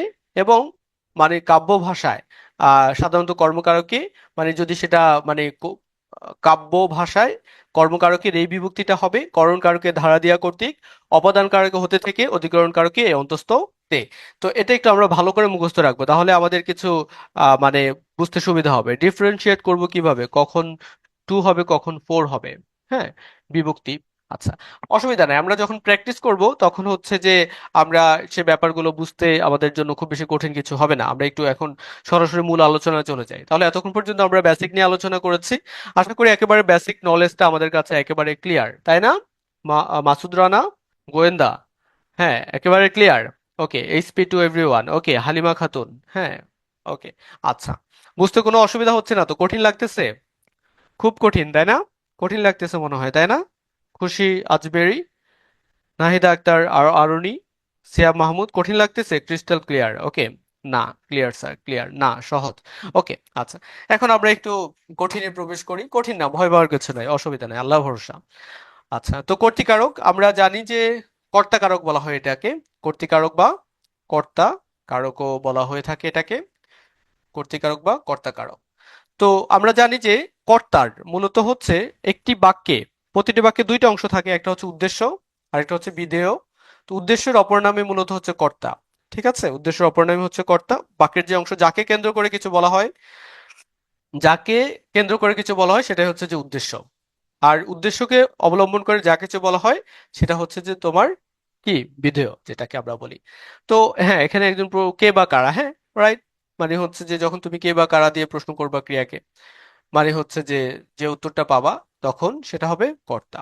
আচ্ছা, তো যাই হোক, এটা আমরা বুঝতে পেরেছি। যেমন বুলবুল গান গাইছে, এখানে কার সম্পর্কে বলা হয়েছে? বুলবুল সম্পর্কে বলা হয়েছে। কে গান গাইছে? বুলবুল গান গাইছে, তার মানে বুলবুল হচ্ছে উদ্দেশ্য বা কর্তা। আর উদ্দেশ্য কর্তা সম্পর্কে কি বলা হচ্ছে? যা বলা হচ্ছে, অর্থাৎ কি কি করছে। হ্যাঁ, গান গাইছে, তাহলে গান গাইছে এটা হচ্ছে বিধেয়। ওকে, একটা হচ্ছে সাবজেক্ট আর একটা হচ্ছে অবজেক্ট যেটাকে আমরা বলি। তাহলে একটা কর্তার মূলত হচ্ছে আমরা দেখতে পাই যে কর্তাকে আমরা বিভিন্ন ভাগে ভাগ করতে পারি। একটা হচ্ছে মুখ্য কর্তা হয়, যে নিজে কাজটি করে, সেটা হচ্ছে মুখ্য কর্তা। প্রযোজ্য কর্তা, অন্য কর্তার দ্বারা অর্থাৎ অন্যের দ্বারা যখন কাজটা পরিচালিত হচ্ছে সেটা হচ্ছে প্রযোজ্য কর্তা। আর সমধাতুজ কর্তা অর্থাৎ একই ধাতু থেকে উৎপন্ন কর্তা হচ্ছে তোমার সমধাতুজ কর্তা। যেমন হাসি হাসছে, এই যে এখানে হাস ধাতু থেকে মূলত দুটো পদ, এখানে হাসিটা কর্তা, হাসছে যেটা মূলত হচ্ছে তোমার ক্রিয়া। তাহলে হচ্ছে যেখানে একই ধাতু থেকে উৎপন্ন হচ্ছে এটাকে বলা হয় সমধাতুজ কর্তা। ওকে, তো মূলত সহজ উপায় যেটা আমরা কর্তা নির্ণয়, সেটা হচ্ছে কে বা কারা দিয়ে প্রশ্ন করলে, ক্রিয়াপদকে কে বা কারা দিয়ে প্রশ্ন করলে যে উত্তরটা পাবো সেটাই মূলত হচ্ছে উদ্দেশ্য বা কর্তা। তাহলে আমরা বুঝে গেলাম যে মানে হচ্ছে কর্তা কি। বুঝে বুঝে গিয়েছি না? বুঝতে পেরেছি আমরা? Yes or no? বুঝতে পেরেছি? পড়লে ইজি নইলে হার্ড, রাইট। ওকে, বুঝতে পেরেছি। ওকে, যিনি সাহায্য করেন তিনি প্রযোজক। হ্যাঁ, যিনি সাহায্য করেন তিনি প্রযোজক, আর যিনি হচ্ছে যে মানে কাজটা করেন তিনি হচ্ছে প্রযোজ্য। ওকে, কর্তৃকারক। তাহলে কর্তৃকারক বলতে আমরা কি বুঝবো? যে বিশেষ্য বা সর্বনাম পদ ক্রিয়া সম্পাদন করে তাকে কর্তৃকারক বলে। কে বা কারা দিয়ে প্রশ্ন করে যে উত্তরটা পাবো সেটা হচ্ছে কর্তৃকারক। যেমন সুজন ক্রিকেট খেলে, এখন যদি প্রশ্ন করি যে আমরা জানি যে কারক নির্ণয় করার ক্ষেত্রে আমাদের প্রশ্নের ক্ষেত্রেই মানে হচ্ছে যেটাকে আমরা কারক নির্ণয় করব সেটা বোল্ড করে আন্ডারলাইন দেওয়া থাকে এবং নির্দিষ্ট করে দেওয়া হয় যে এখানে সুজন কোন কারক। তাহলে সেক্ষেত্রে সুজন কোন কারকে কোন বিভক্তি, তাহলে এখানে বলো, উত্তর দাও। সুজন ক্রিকেট খেলে, তাহলে সেক্ষেত্রে এখানে সুজন কোন কারকে কোন বিভক্তি? সুজন কোন কারকে কোন বিভক্তি? উত্তর দেই। সুজন কোন কারকে কোন বিভক্তি? কর্তা কারক বা কর্তৃকারক। হুম, কর্তা শূন্য, ভেরি গুড বেঞ্জামিন, কর্তা শূন্য, কর্তায় প্রথমা। ওকে, কর্তায় প্রথমা, বুঝতে পারছি। ওকে, আচ্ছা, তাহলে এখানে যদি বলা হয় যে সুজন ক্রিকেট খেলে, এখানে ক্রিকেট কোন কারকে কোন বিভক্তি? সুজন ক্রিকেট খেলে, এখানে ক্রিকেট কোন কারকে কোন বিভক্তি? ক্রিকেট কোন কারকে কোন বিভক্তি? মানে ক্রিকেট শব্দটা কোন কারকে কোন বিভক্তি? ঠিক আছে, ক্রিকেটটা কি কর্মকারক নাকি কর্তৃকারক, কোনটা? কর্ম, কর্ম, কর্মে শূন্য, ভেরি গুড, কর্মে শূন্য, ভেরি গুড। ওকে, হ্যাঁ অবশ্যই। ওকে, ঠিক আছে, আমরা উত্তরটা সঠিক করতে পেরেছি। ওকে, আচ্ছা, এবার আমরা কর্তৃকারকের কিছু প্রকারভেদ আমরা অলরেডি দেখেছি, তারপর আমি এখানে আরো কিছু রেখেছি। মুখ্য কর্তা, আমরা মুখ্য কর্তা কি সেটা বুঝতে পেরেছি। মুখ্য কর্তা মূলত হচ্ছে মানে আমরা বুঝি যে যে কর্তা নিজেই ক্রিয়া সম্পাদন করে তাকে আমরা মুখ্য কর্তা বলি। প্রযোজক কর্তা, যে কর্তা অন্যকে দিয়ে ক্রিয়া সম্পাদন করে তাকে প্রযোজক কর্তা বলে। আমরা বুঝতে পেরেছি এখানে মা শিশুকে দুধ খাওয়াচ্ছেন, এখানে হচ্ছে যে অন্যকে দিয়ে ক্রিয়া সম্পাদন করা, এখানে যে কাজটা করে অর্থাৎ যার দ্বারা কাজটা সম্পাদিত হচ্ছে সে হচ্ছে মূলত প্রযোজক। আর যিনি হচ্ছে মূলত কাজটা করান অর্থাৎ যার দ্বারা মানে হচ্ছে যিনি কাজটা করান, যাকে দিয়ে আহ কাজটা সম্পাদন করানো হয় সে হচ্ছে প্রযোজ্য। ওকে, বুঝতে পেরেছি। ওকে, তাহলে মা শিশুকে দুধ খাওয়াচ্ছেন, এখানে মানে হচ্ছে প্রযোজক কোনটা আর হচ্ছে প্রযোজ্য কোনটা দেখি বলি তো আমরা।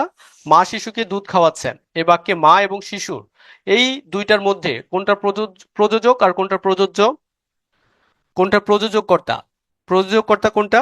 মা প্রযোজক, শিশু প্রযোজ্য। ওকে, ভেরি গুড। মা হচ্ছে প্রযোজক আর শিশু হচ্ছে প্রযোজ্য। বুঝতে পেরেছি। ওকে, আর ব্যতিহার কর্তা, ব্যতিহার কর্তা মানে হচ্ছে দুটো কর্তা একত্রে যখন একই কাজ সম্পাদন করে তখন সেটাকে আমরা ব্যতিহার কর্তা বলি। যেমন বাঘে মহিষে এক ঘাটে জল খায় না, অর্থাৎ এখানে বাঘ এবং মহিষ এই দুটো হচ্ছে যে একই কাজ সম্পাদন করছে, তার মানে সেটা হচ্ছে ব্যতিহার কর্তা। আচ্ছা, বুঝতে পেরেছি আমরা। তাহলে এখানের মধ্যে কর্তৃকারকের প্রযোজক এবং প্রযোজ্য এটা একটু ভালো করে মনে রাখবো। প্রযোজক এবং প্রযোজ্য, প্রযোজক এবং প্রযোজ্য। ওকে, এই বিষয়টা একটু ভালো করে মনে রাখবো। কর্মকারক, কর্মকারকের ক্ষেত্রে কর্মকারক কয়েক প্রকার হতে পারে আমরা জানি। কর্মকারক বিভিন্ন ধরনের হতে পারে। এখন কর্মকারক জিনিসটা কাকে বলে? কর্মকারক কাকে বলে? কর্মকারক কাকে বলে? দ্রুত অ্যান্সার করি, কর্মকারক কাকে বলে? কর্মকারক জিনিসটা কি? যাকে আশ্রয় করে কর্তা ক্রিয়া সম্পাদন করে, তাই না? কর্মকারক জিনিসটা কি? যাকে আশ্রয় করে, যাকে আশ্রয় করে কর্তা ক্রিয়া বা কাজ সম্পাদন করে, সম্পাদন করে। ওকে, আচ্ছা। তো যাকে আশ্রয় করে কর্তা বা ক্রিয়া কর্তা, যাকে আশ্রয় করে কর্তা ক্রিয়া বা কাজ সম্পাদন করে তাকে আমরা কর্মকারক বলি। এখন কর্মকারক কয়েক ধরনের হতে পারে। একটা হচ্ছে মুখ্য কর্ম, মুখ্য কর্মকে আমরা মনে রাখতে পারি বস্তুবাচক কর্ম। গৌণ কর্ম যেটাকে আমরা বলতে পারি ব্যক্তিবাচক কর্ম। এখন মুখ্য কর্ম মূলত একটি বাক্যে মানে হচ্ছে দুটো কর্ম থাকতে পারে, মুখ্য কর্ম এবং গৌণ কর্ম। তার মানে এই যে দেখো এখানে একটা উদাহরণ আছে, বাবা আমাকে জামা কিনে দিয়েছেন। এখানে মুখ্য কর্ম কোনটা? মুখ্য কর্ম কোনটা? জামা। মুখ্য কর্ম কোনটা? জামা, অর্থাৎ বস্তুবাচক যেটা। আর হচ্ছে এখানে গৌণ কর্ম কোনটা? গৌণ কর্ম কোনটা? আমাকে। ঠিক আছে। ওকে, আচ্ছা, বোঝা গেল কথা। মুখ্য কর্ম এবং গৌণ কর্ম বিষয়টা আমরা বুঝতে পেরেছি নিশ্চয়ই। ওকে, আর একটা বিষয় আমরা মনে রাখবো যেটা আমি আগে বলেছি, দেখি কি বলেছি, যে কর্মকারকের ক্ষেত্রে মুখ্য কর্মে মূলত হচ্ছে কোনো বিভক্তি যুক্ত হবে না, গৌণ কর্মে মূলত হচ্ছে বিভক্তি যুক্ত হবে। বুঝতে পেরেছি। ওকে, মুখ্য কর্মে বিভক্তি যুক্ত হবে না, গৌণ কর্মে বিভক্তি যুক্ত হবে। এবং কাব্য ভাষার ক্ষেত্রে, কাব্য ভাষার ক্ষেত্রে কি হবে? রে বিভক্তিটা যুক্ত হবে। বোঝা গেল কথা। ওকে, বাবা এখানে কি হবে? বাবা, হ্যাঁ বাবা এখানে তো তিনি তো হচ্ছে যে এখানে কর্তা। ঠিক আছে। ওকে, আচ্ছা। গৌণ কর্তা বলতে কি বোঝায়? গৌণ কর্তা, হ্যাঁ গৌণ কর্তা বলতে কি বোঝায়? আমরা সবগুলো প্রশ্ন রাখি, গৌণ কর্তা আরো কিছু প্রশ্ন পেয়েছি আমরা, সবগুলো প্রশ্নের অ্যান্সারই আমরা করব। ঠিক আছে। গৌণ মানে কি? গৌণ মানে হচ্ছে যে যেটা আসলে প্রধান না। ঠিক আছে, অর্থাৎ যার ভূমিকাটা প্রধান না। যেমন এখানে বাবা আমাকে জামা কিনে দিয়েছেন, এখানে মূলত হচ্ছে যে মানে যিনি কিনে দিয়েছেন অর্থাৎ মুখ্য, মানে হচ্ছে জিনিসটা হচ্ছে মূলত এখানে বস্তুটা, মুখ্য ব্যাপারটা হচ্ছে এখানে বস্তুটা, আর গৌণ ব্যাপারটা হচ্ছে যে মূলত ব্যক্তিটা। ঠিক আছে। ওকে, আচ্ছা। তারপরে আমরা হচ্ছে যে এখানে কর্মকারকের আরো কিছু বিষয় আমরা দেখি। উদ্দেশ্য কর্ম, বিভক্তিযুক্ত স্বাভাবিক কর্মকে উদ্দেশ্য কর্ম বলে। বিধেয় কর্ম আমরা পাই যে বিভক্তিহীন দ্বিতীয় অতিরিক্ত কর্মকে বিধেয় কর্ম বলে। ওকে, দ্বিতীয় অতিরিক্ত কোনো কিছুকে। যেমন এখানে দেখো উদ্দেশ্য কর্ম, যে উদ্দেশ্য কর্ম যে জিনিসটা আছে, উদ্দেশ্য কর্ম যে জিনিসটা আছে, যে এখানে কি আছে, যে আহ, আমাকে সত্যবাদী বলেছেন, এখানে আমাকে সত্যবাদী বলেছেন। বিভক্তিযুক্ত স্বাভাবিক কর্মকে, এখানে স্বাভাবিক মানে হচ্ছে যে কর্মটা আছে, হ্যাঁ, সেটাকে আমরা উদ্দেশ্য কর্ম বলি। যে আমাকে, এটা হচ্ছে যে এখানে একটা উদ্দেশ্য কর্ম। বিধেয় কর্ম বিভক্তিহীন দ্বিতীয় অতিরিক্ত কর্মকে, যেমন দুধকে মোরা দুগ্ধ বলি, এই যে বিভক্তিহীন যে দ্বিতীয় অতিরিক্ত যেটা কর্ম আছে দুগ্ধ, এটা হচ্ছে যে বিধেয় কর্ম। সমধাতুজ কর্মটা আমরা বুঝতে পেরেছি, যে একই ধাতু থেকে উৎপন্ন, মানে হচ্ছে পরপর দুটো, যেমন ঘুম ঘুমিয়েছে, খুব এক ঘুম ঘুমিয়েছে। ঠিক আছে। হাসি হাসছে, সমধাতুজ। ওকে, আচ্ছা, তাহলে বুঝতে পেরেছি নিশ্চয়ই সমধাতুজ কর্ম, উদ্দেশ্য কর্ম, বিধেয় কর্ম, এই ব্যাপারগুলো আমরা বুঝতে পেরেছি। বুঝতে পেরেছি না? ওকে, আচ্ছা। সম্প্রদান কারক, সম্প্রদান কারক মূলত হচ্ছে আমরা কোনো ধরনের মানে কন্ডিশন না রেখে, নো কন্ডিশন, একেবারে সৎকায় জারিয়া যেটাকে আমরা বলি, যদি কোনো কিছু করি তাহলে সেটা হচ্ছে সম্প্রদান হয়। এখন কোনো কিছু নিমিত্ত বোঝালে মূলত সম্প্রদান কারক হয়, এবং মানে হচ্ছে যে এটি মানে হচ্ছে কি হয়, কে বিভক্তি থাকলে তা চতুর্থী বিভক্তি হয়। ঠিক আছে, যেমন বেলা যে পড়ে এলো, জলকে চলো, এখানে নিমিত্তার্থে চতুর্থী। এখন নিমিত্ত কারক, এখন একটা প্রকারভেদ আছে নিমিত্ত কারকের। আমরা জানি যে সম্প্রদান কারক মানে হচ্ছে যে যে নিমিত্তার্থে যে শব্দটা আমরা পেয়েছি, এই নিমিত্ত কারক জিনিসটা কি, প্রচলিত ব্যাকরণে মানে হচ্ছে মূলত নিমিত্ত কারকটা সম্প্রদান কারকেরই অংশ। মূলত নিমিত্ত কারক যেটাকে আমরা বলি, এটা আলাদা একটা প্রকারভেদ হতে পারে, যে নিমিত্ত কারক। যেহেতু সম্প্রদান কারকের মানে হচ্ছে যে তাত্ত্বিক বৈধতাটা অনেকে স্বীকার করেন না, কে কে স্বীকার করেন একটু কমেন্টে জানাই, যে সম্প্রদান কারকের যে তাত্ত্বিক বৈধতার জিনিসটা আছে সেটা স্বীকার করেন না কে কে, এটা প্রশ্ন আসতে পারে, হ্যাঁ, এ ধরনের প্রশ্ন এসেছে যে কে সম্প্রদান কারক স্বীকার করেন না, কে কে, রবি ঠাকুর, রাজা রামমোহন রায়, আর একটা হচ্ছে হরপ্রসাদ শাস্ত্রী। ঠিক আছে, ওকে। তো সেই জায়গা থেকে মানে হচ্ছে আহ আমরা বলি কোনো কিছুর জন্য ধারণা প্রকাশে মানে হচ্ছে আমরা একটু মূলত নিমিত্ত কারক যেটা, সেটাকে আমরা শব্দটা ব্যবহার করি আর কি। মানে কার জন্য, মানে নিমিত্ত শব্দটা জন্য অর্থে ব্যবহৃত হয়। হ্যাঁ, মূলত জন্য অর্থে ব্যবহৃত হয়। যেমন আমি যদি বলি যে তোমার জন্য এই বইটা কিনেছি, তোমার জন্য এই বইটা কিনেছি, এখন যদি প্রশ্ন করা হয় কার জন্য, তাহলে উত্তরটা হচ্ছে কি তোমার জন্য। ঠিক আছে, এখানে তাহলে এটা হচ্ছে নিমিত্তার্থে চতুর্থী, নিমিত্তার্থে চতুর্থী। ওকে, বোঝা গেল কথা? ওকে, সম্প্রদান কারকে সাধারণত চতুর্থী বিভক্তিটা হয়। এখন সমস্যা হচ্ছে যেটা সেটা হচ্ছে আমাদের আসলে কর্তৃকারক নির্ণয় করতে সমস্যা হয় না, কর্মকারক নির্ণয় করতেও সমস্যা হয় না, সম্প্রদান কারক নির্ণয় করতে আমাদের আসলে খুব বেশি সমস্যার মধ্যে পড়তে হয় না। আমাদের সমস্যা হয় মূলত হচ্ছে যে যে জায়গায়, সেটা হচ্ছে করণে কিছুটা কম, অপাদানে, আরেকটা হচ্ছে অধিকরণে। হ্যাঁ, অধিকরণে মূলত। তো করণে আমাদের কিছুটা কম সমস্যা, কিন্তু অপাদান এবং অধিকরণ হচ্ছে ব্যাপক সমস্যা, মারাত্মক। ঠিক আছে, বুঝতে পেরেছি? ওকে। তো করণ কারক সম্পর্কে আমরা একটু তথ্য জানি। করণ শব্দটির অর্থ হচ্ছে যন্ত্র সহায়ক উপায়। মূলত তুমি যখন ক্রিয়াকে কিসের দ্বারা কি উপায়ে প্রশ্ন করে যে উত্তরটা পাবা, সেক্ষেত্রে সেটা হবে করণ। যেমন জেলেরা জাল ধারা মাছ ধরে, এখানে তাহলে হচ্ছে যে কিসের ধারা মাছ ধরে, জাল ধারা। আমরা আগে বলেছি করণ কারকে মূলত যে অনুসর্গগুলো ব্যবহৃত হয় সেটা হচ্ছে কি কি, বলো কমেন্টে জানাও। দ্বারা, দিয়া, আরেকটা হচ্ছে কর্তৃক। ঠিক আছে, ধারা, দিয়া, কর্তৃক। ওকে, এগুলো মূলত করণ কারকে মূলত হচ্ছে নাম শব্দের সাথে ব্যবহৃত হয়। যেমন ধরো এখানে জেলেরা জাল ধারা মাছ ধরে, হ্যাঁ, নীলা কলম দিয়ে লেখে। ওকে, তাহলে এটা আমরা বুঝতে পেরেছি যে করণ কারক, করণ কারকে মূলত হচ্ছে কিসের দ্বারা কি উপায়ে প্রশ্ন করে যে উত্তরটা পাবো সেটা হচ্ছে করণ কারক। করণ কারক নির্ণয় করার ক্ষেত্রে আমাদের খুব বেশি অসুবিধা হয় না, আমরা হচ্ছে যে খুব সহজে নির্ণয় করতে পারি। তবে আমাদের কিছু বিষয় একটু মনে রাখতে হবে। আমরা হচ্ছে যে একটু মনে রাখবো, যেমন আমি যদি বলি যে একটা উদাহরণ দিই করণ কারকের ক্ষেত্রে, যেমন মেয়েরা, মেয়েরা তাস খেলে। ওকে, এখানে তাস শব্দটির নিচে আন্ডারলাইন। আবার আমি বললাম যে ছেলেরা আহ কি খেলে, ফুটবল খেলে, ফুটবল খেলে, এখানে ফুটবল শব্দটার নিচে আন্ডারলাইন। ওকে, তাহলে মেয়েরা তাস খেলে, এখানে তাস কোন কারক, কোন কারক, তাস শব্দটা কোন কারক, করণ কারক, মাসুদ রানা করণ কারক। আর ছেলেরা ফুটবল খেলে, এখানে ফুটবলটা কোন কারক, ওকে, ফুটবলটা কোন কারক, ফুটবলটাও করণ কারক, ফুটবলটা করণ কারক না। এখানেই পার্থক্যটা আমাদের বুঝতে হবে। খেলার ক্ষেত্রে আমাদের একটু সমস্যা হয়, খেলা নিয়ে একটু ঝামেলা হয়। তো এই ঝামেলাটা একটু সলভ করতে হবে। এখন সলভ করবো কিভাবে?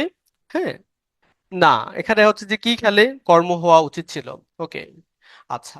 হ্যাঁ, এখানে মূলত হচ্ছে যে আমরা যেহেতু কি দিয়ে প্রশ্ন করলে আমরা হচ্ছে কি ধারা প্রশ্ন করলে আমরা মানে হচ্ছে যে আহ কর্মকারক বুঝি, যে কখনো কখনো কর্মকারক এবং করণকারকের যে আমাদের দ্বিধাটা তৈরি হয় মূলত এই যে ক্রিয়াকে কি দ্বারা প্রশ্ন করলে। এবং কি দ্বারা প্রশ্ন করলে মানে যদি সেটা উপকরণ বোঝায়, আমাদের বুঝতে হবে যদি কি ধারা আমরা প্রশ্ন করেছি, প্রশ্ন করার পরে যদি সেটা কি বোঝায়, উপকরণ বোঝায়, ম্যাটেরিয়ালস বোঝায়, উপকরণ, উপকরণ বোঝায়, তখন সেটা হবে কি, যদি উপকরণ বোঝায় তখন সেটা হবে করণ। আর যদি কোনো নাম বোঝায়, কোনো কোনো নাম বোঝায়, তাহলে সেক্ষেত্রে সেটা হবে কি? কর্ম। বোঝা গেল কথা? বুঝতে পেরেছি? ক্লিয়ার বিষয়টা? যে আমরা যদি ক্রিয়াকে কি দিয়ে প্রশ্ন করি এবং কি উত্তরটা যদি কোনো উপকরণ বোঝায় তখন সেটা হবে করণ। আর যদি সেটা কোনো কিছুর নাম বোঝায় তখন সেটা হবে কর্ম। যেমন ধরো এখানে আমরা বললাম মেয়েরা তাস খেলে। এখন কি খেলে? তাস খেলে। এখন এই তাস, তাসটা কি? এটা মূলত হচ্ছে যে একটা, মানে হচ্ছে যে খেলার নাম না, কিন্তু এটা একটা উপকরণ। তাস হচ্ছে যে একটা উপকরণ। তার মানে এই তাসটা হচ্ছে করণ কারক। আবার অন্যদিকে ছেলেরা ফুটবল খেলে। এখানে ফুটবল, ফুটবল খেলা, ফুটবল এটা একটা, মানে কি খেলে? ফুটবল খেলে। এখন ফুটবল হচ্ছে যে একটা নাম, অর্থাৎ একটা খেলার নাম। ঠিক আছে? বোঝা গেল কথা? একই রকম ভাবে আমি যদি বলতাম ছেলেরা ক্রিকেট খেলে, তাহলে ক্রিকেট শব্দটা কোন কারক? কর্মকারক। একই রকম ভাবে আমি যদি বলতাম যে ছেলেরা কাবাডি খেলে, তাহলে কাবাডিটা কোন কারক? কাবাডি কর্মকারক। আমি যদি বলি একই রকম ভাবে মেয়েরা লুডো খেলে, তাহলে লুডোটা কোন কারক? লুডোটা কোন কারক? কর্মকারক। তাহলে আমি যদি বলি যে মেয়েরা ছক্কা খেলে, তাহলে হচ্ছে এখানে ছক্কা কোন কারক? মেয়েরা ছক্কা খেলে, ছক্কাটা কোন কারক? করণ। কেন করণ? কেন? কারণ ছক্কা হচ্ছে একটা উপকরণ, তাই না? মানে ছক্কা নামক যন্ত্র দিয়ে মূলত হচ্ছে ছক্কা খেলা হয়। এটা একটা উপকরণ। বোঝা গেল কথা? যদি বলি যে তোমার ছেলেরা লাটিম খেলে, এখন লাটিম খেলা, এটা মূলত একটা, মানে হচ্ছে লাটিম একটা উপকরণ, একটা উপকরণ, একটা খেলার উপকরণ আর কি, একটা খেলার উপকরণ। এই এই জিনিসটা খেলতে এই জিনিসটার এই উপকরণটা দরকার হয়। এখন ফুটবল নিজে একটা খেলার নাম, হ্যাঁ ফুটবল একটা, মানে হচ্ছে যে ফুটবল বলতে আমরা একটা বলও বুঝি, কিন্তু ফুটবল একটা খেলার নাম স্পেসিফিক। ঠিক আছে? বোঝা গেল কথা? তাস কি খেলার নাম না? না, তাস খেলার নাম না। তাস মূলত হচ্ছে যে, মানে ওই যে এই উপকরণ দিয়ে খেলা হয়, যার কারণে মূলত তাসকে, মানে হচ্ছে যে তোমার তাস খেলা আমরা বলি। এটা তাস মূলত একটা উপকরণ। ওকে। আচ্ছা, এবার আমরা আসি অপাদান এবং অধিকরণে আমরা যাব। হ্যাঁ, খেলার নাম জুয়া। আচ্ছা, হ্যাঁ, অপাদান কারক এবং অধিকরণ কারকে আমরা যাব। এখন এই অপাদান এবং অধিকরণ আমাদের হচ্ছে যে সবচেয়ে বেশি প্রশ্ন আসে এবং সবচেয়ে বেশি বিভ্রান্তিকর ব্যাপার। সবচেয়ে বেশি বিভ্রান্তিকর ব্যাপার হচ্ছে যে আহ ফুটবলও তো উপকরণ স্যার। না, ফুটবল হচ্ছে যে একটা খেলার নামই। ঠিক আছে? ফুটবল একটা খেলার নামই। ওকে, উপকরণ হলে করণ আর নাম হলে কর্ম। ভেরি গুড, হ্যাঁ রাইট, হ্যাঁ শুভ। উপকরণ হলে করণ আর নাম হলে কর্ম। ওকে, উপকরণ হলে করণ আর নাম হলে কর্ম। ঠিক আছে? ওকে। খেলার নাম তাস খেলা, উপকরণ তাস। ঠিক আছে? ওকে। তো অপাদান কারক আর অধিকরণ কারকে হচ্ছে, মানে আমাদের একটু অসুবিধা হয় এবং এটা থেকে সবচেয়ে বেশি প্রশ্ন আসে এবং এখানেই মূলত আমরা আটকায় যাই। ঠিক আছে? মানে হচ্ছে প্রতিযোগীরা, চাকরির প্রার্থীরা মূলত কোথায় আটকায়? কারকে। পুরুষ আটকায় কোথায়? নারীতে। আর কারকের ক্ষেত্রে হচ্ছে যে চাকরির প্রার্থীরা কোথায় কোথায় আটকায়? অপাদান কারক এবং অধিকরণ কারকে। ঠিক আছে? বোঝা গেল কথা? বুঝতে পারছি। তো আমরা আজকে অপাদান কারক এবং অধিকরণ কারকের ব্যাপারটা একটু ভালো করে জানার চেষ্টা করব, বোঝার চেষ্টা করব। তো অপাদান কারকের সংজ্ঞাটা থেকে আমাদের অনেক প্রশ্ন চলে আসতে পারে, অনেক উদাহরণ হতে পারে। তো সেক্ষেত্রে যা থেকে কোনো কিছু গৃহীত, জাত, বিচ্যুত, আরম্ভ, ভীত, উৎপন্ন, দূরীভূত ইত্যাদি বোঝায়, তখন সেটা কি কি বলে? আমরা অপাদান কারক বলি। বোঝা গেল কথা? অর্থাৎ যা থেকে ক্রিয়া প্রকাশিত হয়, ক্রিয়াটা প্রকাশিত হয়, তখন মানে হচ্ছে যা থেকে ক্রিয়াটা প্রকাশিত হয় সেটাকে আমরা কি বলছি? অপাদান কারক বলি। ঠিক আছে? অর্থাৎ যা থেকে কোনো কিছু গৃহীত, জাত, বিচ্যুত, আরম্ভ, ভীত, উৎপন্ন, দূরীভূত, রক্ষিত হয় সেটাকে আমরা অপাদান কারক বলি। যেমন গৃহীত, মেঘ হতে বৃষ্টি হয়। আমরা বলেছি যে অপাদান কারকে হচ্ছে মূলত হতে থেকে। এই বিভক্তিগুলো সবচেয়ে বেশি ব্যবহৃত হবে, হতে থেকে। এই বিভক্তিটা, এই দুইটা বিষয় মনে রাখবো, হতে এবং থেকে। হতে এবং থেকে থাকলে বুঝতে হবে সেটা বেশিরভাগ ক্ষেত্রে কি হবে? অপাদান কারক হবে। তানহা ম্যাম পড়াইছে ফুটবল খেলে, এটা করণ কারক। ওকে, আমরা দেখবো, হ্যাঁ শেষের দিকে আমরা আরো কিছু উদাহরণ রেখেছি, উদাহরণ দিয়ে আমরা আরেকটু বোঝার চেষ্টা করবো বিষয়টা। ওকে, তাহলে গৃহীত, মেঘ হতে বৃষ্টি হয়, এই যে মেঘ হতে, এটা হচ্ছে গৃহীত। ভীত, বাঘের যেখানে বাঘের ভয় সেখানে রাত হয়, এই যে। তারপর উৎপন্ন, জমি থেকে ধান হয়, উৎপন্ন হয়। জাত, খেজুর রসে গুড় হয়। বিচ্যুত, গাছ থেকে পাতা পড়ে। দূরীভূত, এ দেশ থেকে সব অন্যায় দূর করে দাও। আরম্ভ, হ্যাঁ সোমবার থেকে কাজে যোগ দাও। রক্ষিত, বিপদ হতে রক্ষা করো। ওকে, তাহলে আমরা একটু মনে রাখতে হবে। আচ্ছা, এই বিষয়গুলো যে গৃহীত, ভীত, উৎপন্ন, জাত, বিচ্যুত, এই শব্দগুলোই মূলত হচ্ছে থাকবে। কিছু কিছু শব্দ তো একদম স্পেসিফিক থাকেই। ভয়, দূর, এই শব্দগুলা। তো আমরা বুঝতে পারবো, এটা একটু মুখস্থ রাখবো যে অপাদান কারকে মূলত গৃহীত, ভীত, উৎপন্ন, জাত, বিচ্যুত, দূরীভূত, আড়ম্বর, রক্ষিত ইত্যাদি হয়। ঠিক আছে, অপাদান কারকে মানে যে আমরা মূলত বেশিরভাগ ক্ষেত্রে হতে, হইতে, হতে, মানে হতে থেকে এই দুটো বিভক্তি আমরা পাবো, বা অনুসর্গ যেটাকে আমরা বলি আর কি। আচ্ছা। আচ্ছা, এখানে কিছু উদাহরণ আছে। হইতে হতে, যেমন দূর হতে শুনি মহাসাগরের গান, থেকে তিনি ঢাকা থেকে আসলেন, দিয়া তার চোখ দিয়ে জল ঝরছে, চেয়ে জননীয় জন্মভূমি স্বর্গের চেয়ে বড়। ওকে। তো অধিকরণ কারকে আসি আমরা, এরপরে আমরা মূলত অপাদান এবং অধিকরণ কোথায় আমাদের প্যাঁচ লাগে সেই ব্যাপারটা নিয়ে আমরা আলোচনা করব। তো অধিকরণ মানে আধার। এখন আধার মানে কি? স্থান। আধার মানে কি? স্থান। মূলত অধিকরণ কারকে সময় এবং স্থান। ঠিক আছে, স্থান, সময় এবং বিষয়, এই তিনটা বিষয় খুব গুরুত্বপূর্ণ। অর্থাৎ স্থান, বিষয় এবং সময় বোঝালে সেটা অধিকরণ কারক হবে। যেমন সময় বোঝাচ্ছে বিকালে সূর্য ডুবে, সকালে উঠে আমি মনে মনে বলি। স্থান বোঝাচ্ছে আকাশে তারার মেলা, বাগানে ফুল ফুটেছে। বিষয় ছেলেটি অঙ্কে দুর্বল। ওকে। তাহলে অধিকরণ কারক বিভিন্ন ধরনের হতে পারে। কাল অধিকরণ হতে পারে, আধার অধিকরণ হতে পারে, বিষয় অধিকরণ হতে পারে, ভাব অধিকরণ হতে পারে। কাল অধিকরণ মানে কি? যে সময় ক্রিয়া সম্পন্ন হয় সেটাকে আমরা কাল অধিকরণ বলি। যেমন আমার সকালে রওনা হব, তাহলে এই যে এখানে সকাল, এটা যে সময়টা বোঝাচ্ছে। ওকে। 15 তারিখ পরীক্ষার ফল প্রকাশ হবে। আধার অধিকরণ, আধার মানে স্থান বোঝাবে, ক্রিয়া সংগঠনের স্থানকে বোঝাবে। যে তিনি ঢাকায় বাস করেন, এই যে এখানে ঢাকাটা স্থান বোঝাচ্ছে। হ্যাঁ, তিনি ঢাকায় বাস করেন, এখানে ঢাকাটা স্থান বোঝাচ্ছে। ওকে। তারপরে আমরা বিষয় অধিকরণ, কোন একটা নির্দিষ্ট বিষয়ে যদি কোনো বিশেষ গুণে কারো যে দক্ষতা থাকে বা অদক্ষতা থাকে, বা কোনো ক্ষমতা বা অক্ষমতা বোঝালে সেটাকে বিষয় অধিকরণ আমরা বলি। যেমন ইংরেজিতে ভালো কিন্তু অঙ্কে অঙ্কে কাঁচা, বাঙালিরা সাহসে দুর্জয় ইত্যাদি উদাহরণ। ভাব অধিকরণ, কোনো ক্রিয়াবাচক বিশেষ্য যদি অন্য ক্রিয়ার কোনরূপ অভিব্যক্তি প্রকাশ করে তাহলে তাকে ভাব অধিকরণ বলে। এখন দেখো, সূর্যোদয়ে অন্ধকার দূরীভূত হয়, আলোয় অন্ধকার দূরীভূত হয়। এখন দূরবীত বললেই কি যে সেটা অধিকরণ কারক হবে? না, আসলে বুঝতে হবে যে যে বেসিক্যালি মানে ক্রিয়ার কোন রূপ ভাবের অভিব্যক্তি প্রকাশ করে, সেটা ভাবাধিকরণ। এখন এই ভাবাধিকরণের সাথে আমাদের মূলত অপাদান কারকের সাথে একটা সংঘর্ষ বাধে। এখন এই সংঘর্ষটা আমরা কিভাবে দূর করব সেই ব্যাপারটাই আমরা একটু দেখার চেষ্টা করব। যে সূর্যোদয় অন্ধকার দূরবীত, এখানে সূর্যোদয় অধিকরণ কারক, কিন্তু আলোয় অন্ধকার দূর হয়, সে আলোয়টা কোন কারক? কমেন্টে জানাই তো, আলোয়টা কোন কারক? আলোয়টা কোন কারক? ওকে। আলোয়টা কোন কারক? মানে সূর্যোদয়ে অন্ধকার দূরীভূত হয়। ঠিক আছে। এখানে সূর্যোদয়টা আমরা জানি যে ভাবাধিকরণ কারক বা অধিকরণ কারক। কারণ এখানে সূর্যোদয় একটা কাজ, মূলত যে কাজের নাম যদি বোঝায় তাহলে সেক্ষেত্রে সেটা হবে কি, মানে সূর্যোদয় একটা কাজ, আর এই কাজের সাহায্যে মূলত অন্ধকার দূরীভূত হচ্ছে, যার কারণে সূর্যোদয়ে এটা যে অধিকরণ কারক। কিন্তু আলোয় অন্ধকার দূর হয়। এখন আলোর দ্বারা মূলত অন্ধকার দূরীভূত হওয়াটাকে বোঝাচ্ছে। আলোর দ্বারা, কিসের দ্বারা অন্ধকারটা দূরীভূত হচ্ছে? আলোয়, আলোর দ্বারা। তাহলে আলোটা যে এখানে কি, করণ কারক। কিসের দ্বারা, কি উপায়ে?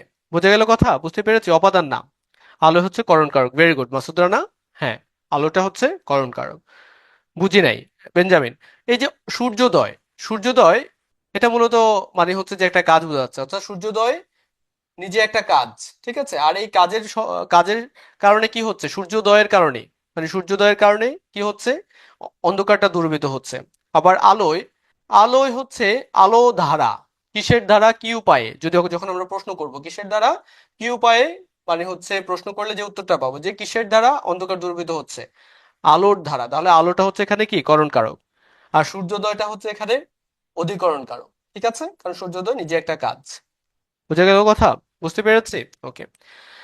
সম্বন্ধ কারক নিয়ে বলেছো যে আলোচনা করার জন্য, সম্বন্ধ কারক নিয়ে আমরা আলোচনা করি, তারপরে আমরা আমাদের সকল কনফিউশনটা দূর করার চেষ্টা করব। আমরা যেখানে যেখানে আটকায় যাই আমরা সেই ব্যাপারটা দেখার চেষ্টা করব। তো সম্বন্ধ কারকটা কি? মূলত যে কারকে বিশেষ্য সর্বনামের সঙ্গে বিশেষ্য সর্বনামের সম্পর্ক নির্দেশিত হয় সেটাকে বলি আমরা মূলত সম্বন্ধ কারক। অর্থাৎ বিশেষ্য ও সর্বনামের সঙ্গে আবার বিশেষ্য বা সর্বনামের সম্পর্ক নির্দেশিত হয়। তো এই কারকে ক্রিয়ার সঙ্গে যে সম্পর্কটা সেটা মূলত পরোক্ষ, প্রত্যক্ষ বা সরাসরি সম্পর্ক থাকে না। মূলত অন্যান্য কারকে যেমন দেখি আমরা যে ক্রিয়ার সাথে একেবারে সরাসরি যে একটা সম্পর্ক থাকে, সেটা যে কর্তৃকারক, কর্মকারক, করণকারক, সম্প্রদান, অপদান, অধিকরণ কারকে আমরা যেরকম সরাসরি সম্পর্কটা দেখি, সম্বন্ধ কারকে মূলত আমরা সেই সম্পর্কটা দেখব পরোক্ষ।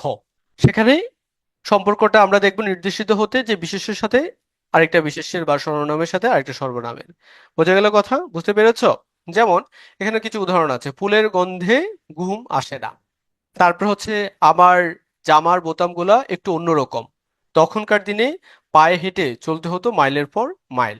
তাহলে এখানে দেখো যে ফুলের গন্ধে ঘুম আসে না, এখানে মানে হচ্ছে যে এই যে ফুল এটা একটা বিশেষ্য, আবার এটার সাথে আরেকটা সম্পর্ক তৈরি হচ্ছে, যেটা যে সম্পর্কটা তৈরি হচ্ছে এখানে সেটাও একটা সর্বনাম বা বিশেষ্য।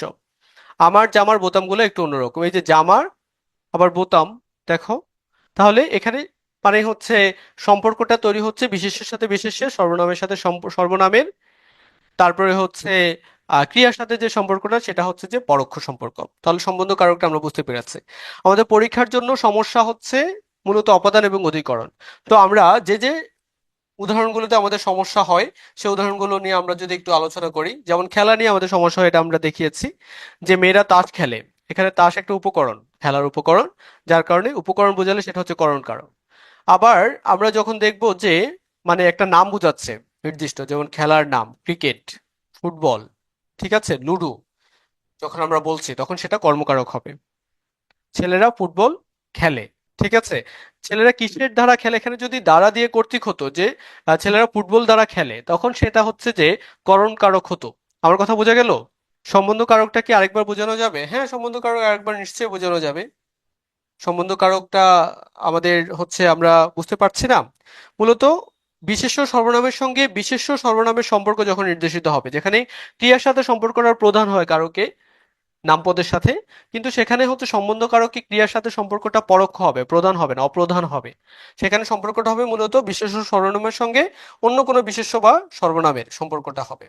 ঠিক আছে, যেমন আমার জামার বোতামগুলো একটু অন্যরকম, এখানে আমার জামার জামার সাথে যে বোতাম, বোতামের সম্পর্কটা মূলত। বোঝা গেল কথা? অর্থাৎ বিশেষ্যের সাথে বিশেষের সম্পর্কটা বুঝতে পেরেছি আমরা। জান্নাত, বুঝতে পেরেছো? ঠিক আছে, বুঝতে পেরেছো? ওকে।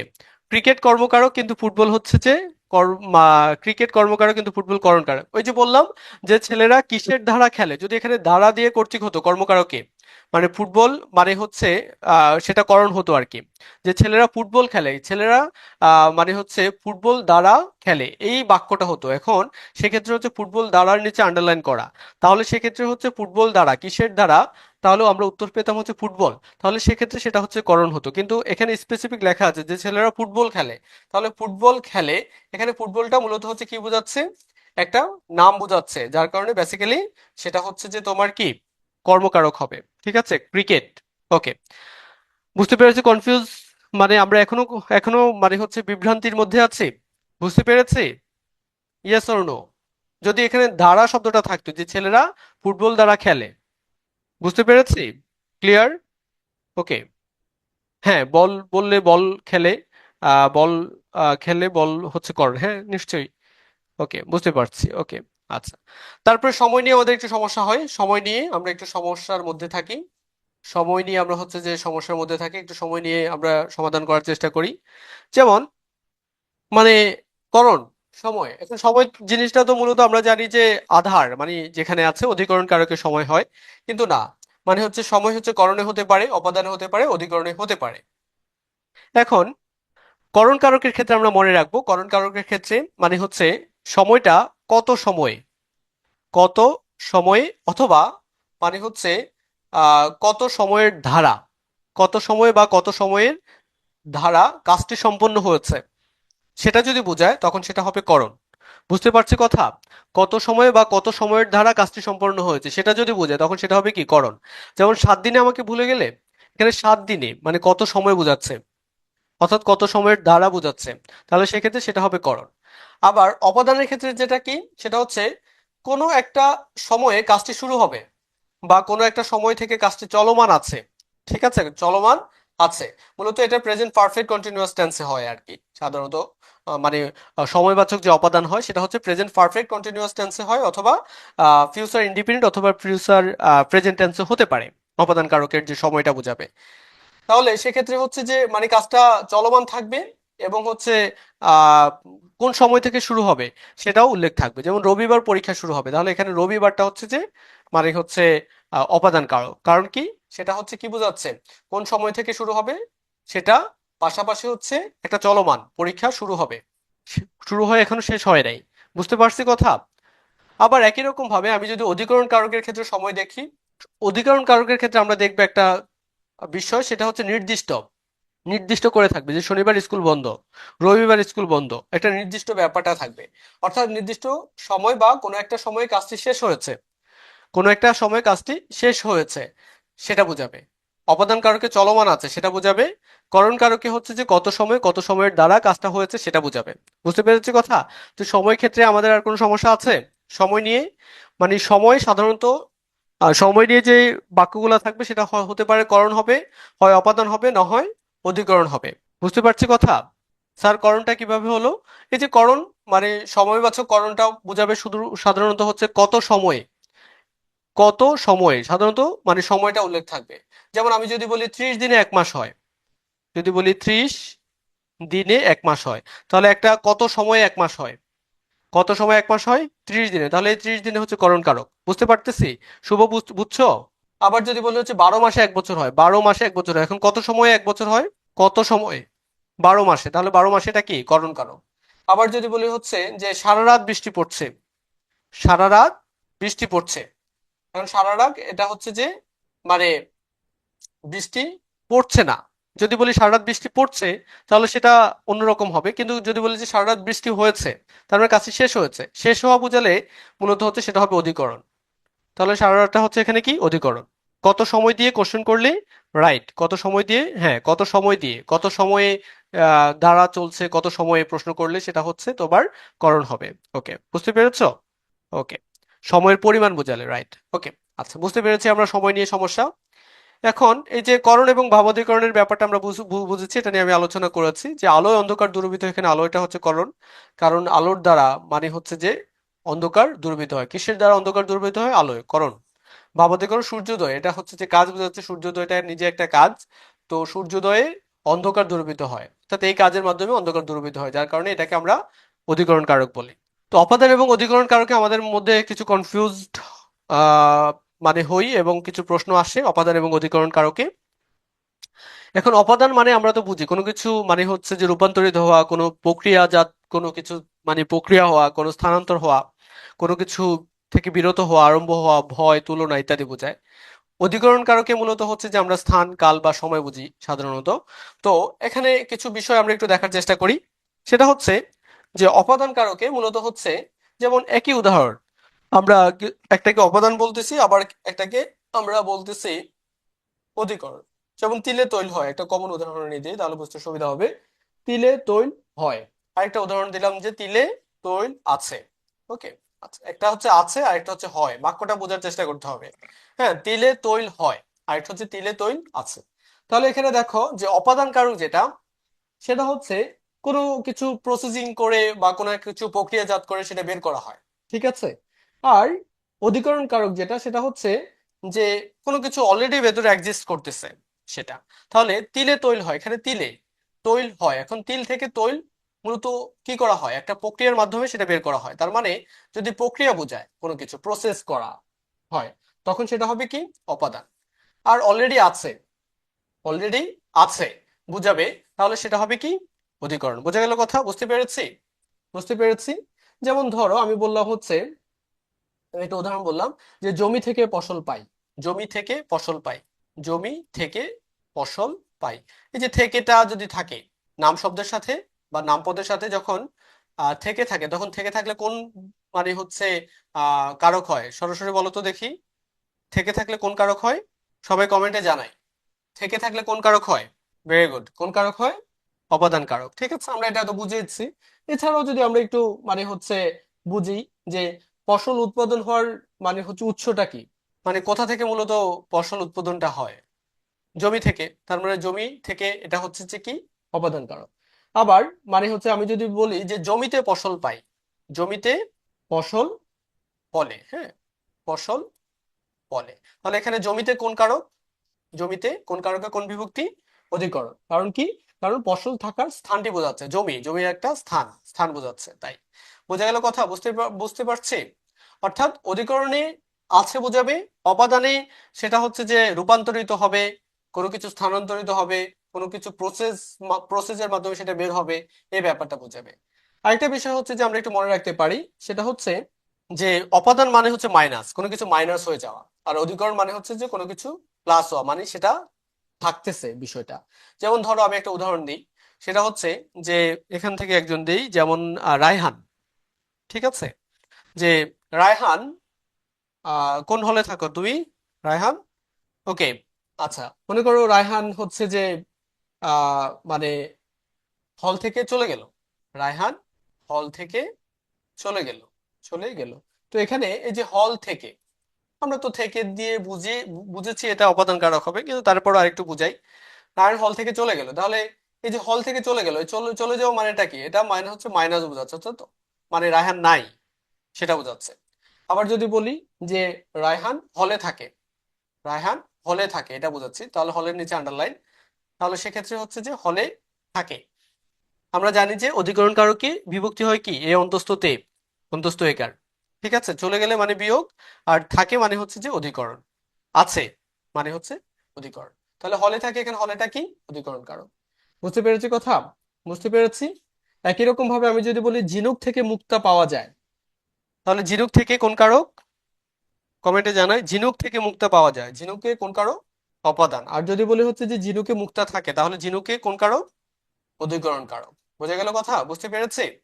ওকে। আচ্ছা, এগুলো তো আমরা মানে হচ্ছে যে বুঝলামই এতক্ষণ যাবত, এটা তো বুঝলাম। ওকে।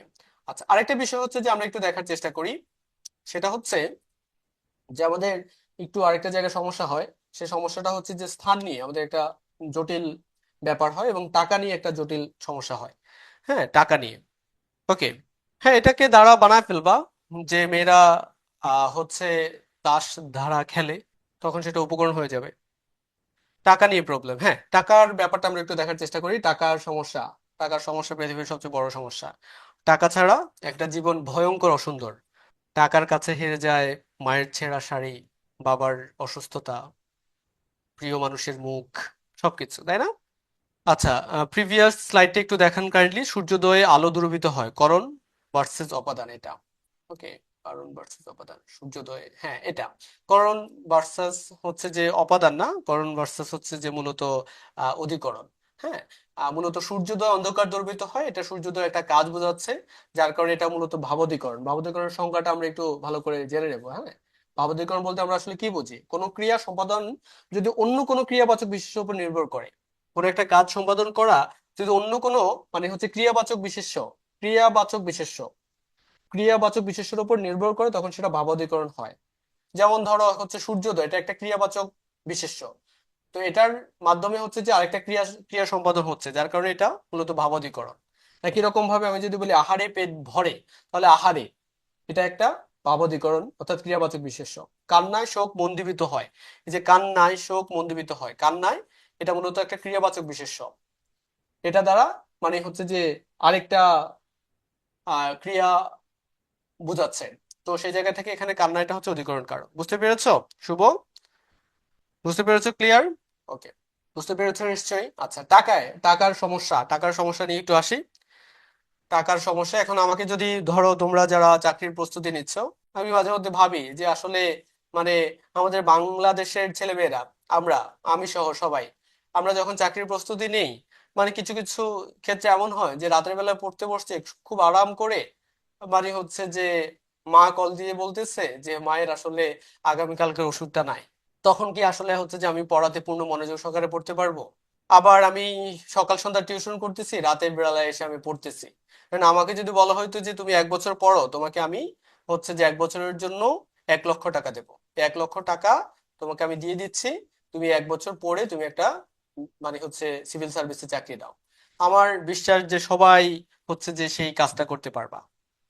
কিন্তু এই যে ব্যাপক সমস্যা যেটা, সেটা হচ্ছে টাকা। টাকার জন্য আমাদের ছুটতে হচ্ছে। ওকে। তো সূর্যোদয় দিয়ে সময়ও বোঝায়, সময় অধিকরণ মনে মনে রাখার জন্য, হ্যাঁ, রাইট। ওকে। আচ্ছা, তো আমরা মানে হচ্ছে আহ এখন আসি যে টাকার সমস্যায়। এখন টাকার সমস্যা যেটা মূলত হচ্ছে যে কত কোথাও কোথাও টাকায়, ধরো আমি উদাহরণ দিয়ে দেখাই। যেমন ধরো একটা উদাহরণ বললাম যে টাকায় টাকা আনে, টাকা আনে, টাকায় টাকা আনে।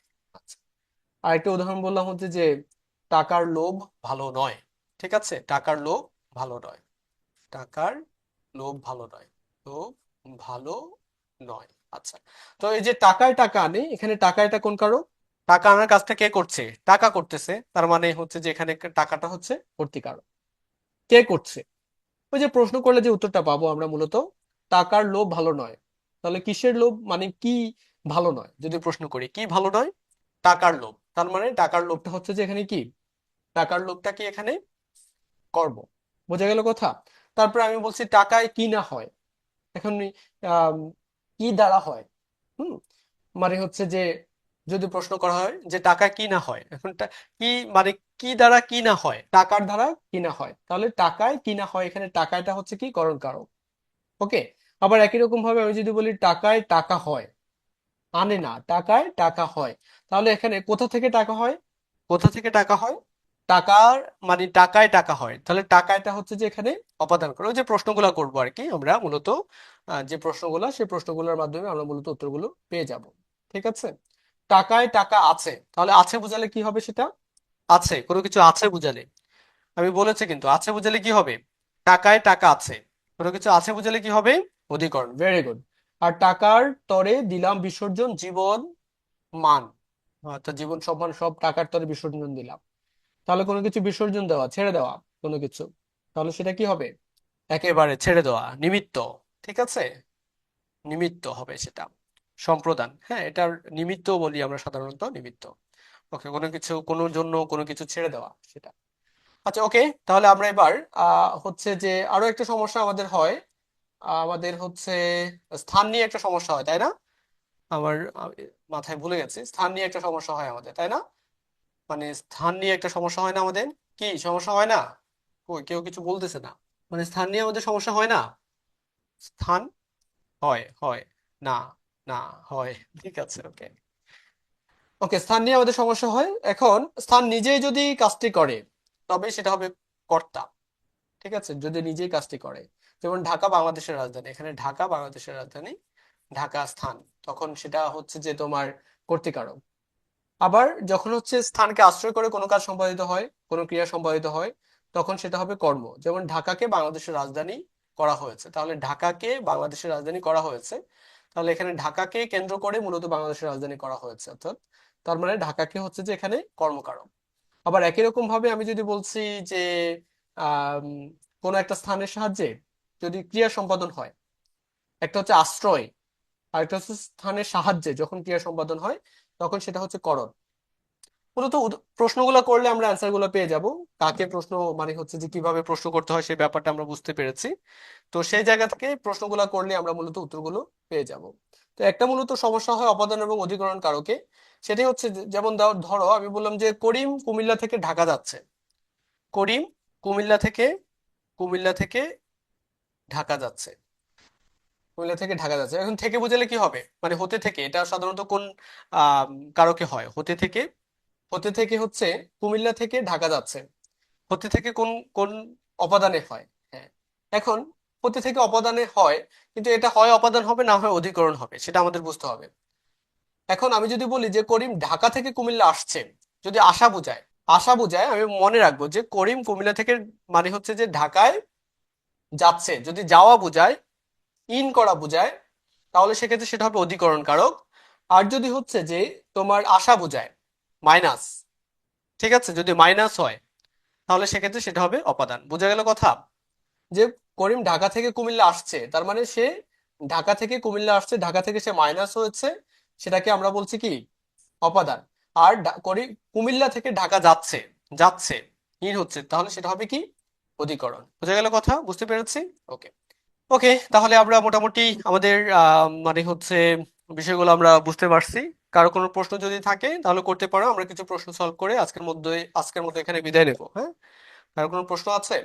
প্রশ্ন থাকলে সেটা করতে পারো। ঢাকা থেকে ঢাকা উপাদান, হ্যাঁ, ঢাকা থেকে ঢাকা উপাদান, আর কুমিল্লা আসছে, কুমিল্লা অধিকরণ। ওকে। ওকে, আচ্ছা, আমরা মানে হচ্ছে একটু প্রশ্ন দেখি। বিভক্তিযুক্ত শব্দ এখানে কোনটা, সেটা এখানে প্রশ্নের উত্তরে জানতে চাওয়া হয়েছে। আমরা জানি বিভক্তি জিনিসটা কি। এই যে চশমা এবং সরোবরে দুটো অপশন আছে এখানে, সরোবরে ছিল। রবীন্দ্রনাথ ঠাকুর কোন কারক বাদ দিতে চেয়েছেন? সম্প্রদান কারক। আচ্ছা, এখানে ভুল আছে, সম্প্রদান কারক। হ্যাঁ, বাক্যে ক্রিয়ার সাথে অন্যান্য পদের যে সম্পর্ক তাকে কি বলে? নামপদ বা নামপদের যে সম্পর্ক, ক্রিয়াপদের সাথে নামপদের যে সম্পর্ক তাকে কি বলে? কারক বলে। দ্বারা দিয়া কর্তৃক কোন বিভক্তি? ব্যাকরণ অনুযায়ী তৃতীয় বিভক্তি আমরা জানি। কোনটি অপাদান কারক? এখানে অপাদান কারক হচ্ছে ট্রেন, ট্রেন স্টেশন ছেড়েছে, অপাদান কারক। কোনো কিছু ছাড়া, হ্যাঁ, কোনো কিছু জাত বিচ্যুত, গৃহীত, দুর্বৃত্ত ইত্যাদি হওয়া যদি বোঝায়। সর্বাঙ্গে ব্যথা, ওষুধ দিব কথা। এখানে ওষুধ হচ্ছে কর্মকারকে শূন্য, ওষুধটা। আকাশে তো আমি রাখি নাই মোর উড়িবার ইতিহাস, এখানে আকাশে হচ্ছে যে অধিকরণ কারকের সপ্তমী বিভক্তি, স্থান বোঝাচ্ছে তাই। ওকে। শূন্য বিভক্তি, গোড়াকে চাবুক মারো, মূলত হচ্ছে যে কোন শব্দে করণ কারকে শূন্য বিভক্তি ব্যবহৃত হয়েছে? করণ কারকে শূন্য বিভক্তি, এই যে চাবুক শব্দটার মধ্যে। ঠিক আছে, আমরা বুঝতে পেরেছি নিশ্চয়ই। তাহলে এখানে আরো কিছু প্রশ্ন আছে, প্রশ্নগুলো আমরা একটু সলভ করে নেব। শব্দভান্ডার বাড়াতে কোন বাংলা অভিধান ভালো হবে? হ্যাঁ, তুমি বাংলা একাডেমির বাংলা অভিধানটা নিতে পারো, ব্যবহারিক বাংলা অভিধান যেটা আছে সেটা। ওকে। আচ্ছা, তাহলে আমরা বুঝতে পেরেছি নিশ্চয়ই, কারো কোনো সমস্যা মানে হচ্ছে আশা করি নাই। আমরা কি কারকটা বুঝতে পেরেছি? Yes or no? কারকটা আমরা বুঝতে পেরেছি।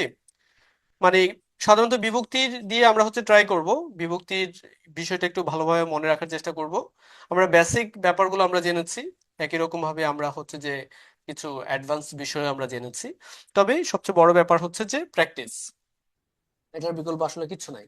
হ্যাঁ, প্র্যাকটিস করতে হবে। এখন প্র্যাকটিস করার জন্য আমরা কি কি মানে হচ্ছে যে প্রশ্ন সলভ করব, বিসিএস, তারপর হচ্ছে যে জুডিশিয়ারির যে হচ্ছে পরীক্ষার প্রশ্ন আছে বিজেএস, তারপর হচ্ছে ব্যাংক, তারপর হচ্ছে যে আমরা হচ্ছে এনটিআরসিএ, তারপর হচ্ছে যে প্রাইমারি, ঠিক আছে, হাই স্কুল, প্রাইমারির এগুলো, তারপরে হচ্ছে যে তোমার বিশ্ববিদ্যালয় ভর্তি পরীক্ষা, পিএসসি এবং অন্যান্য নিয়োগ পরীক্ষার যে প্রশ্নগুলো আছে, এবং হচ্ছে বিশ্ববিদ্যালয় ভর্তি পরীক্ষার যে প্রশ্নগুলো আছে ইউনিভার্সিটির।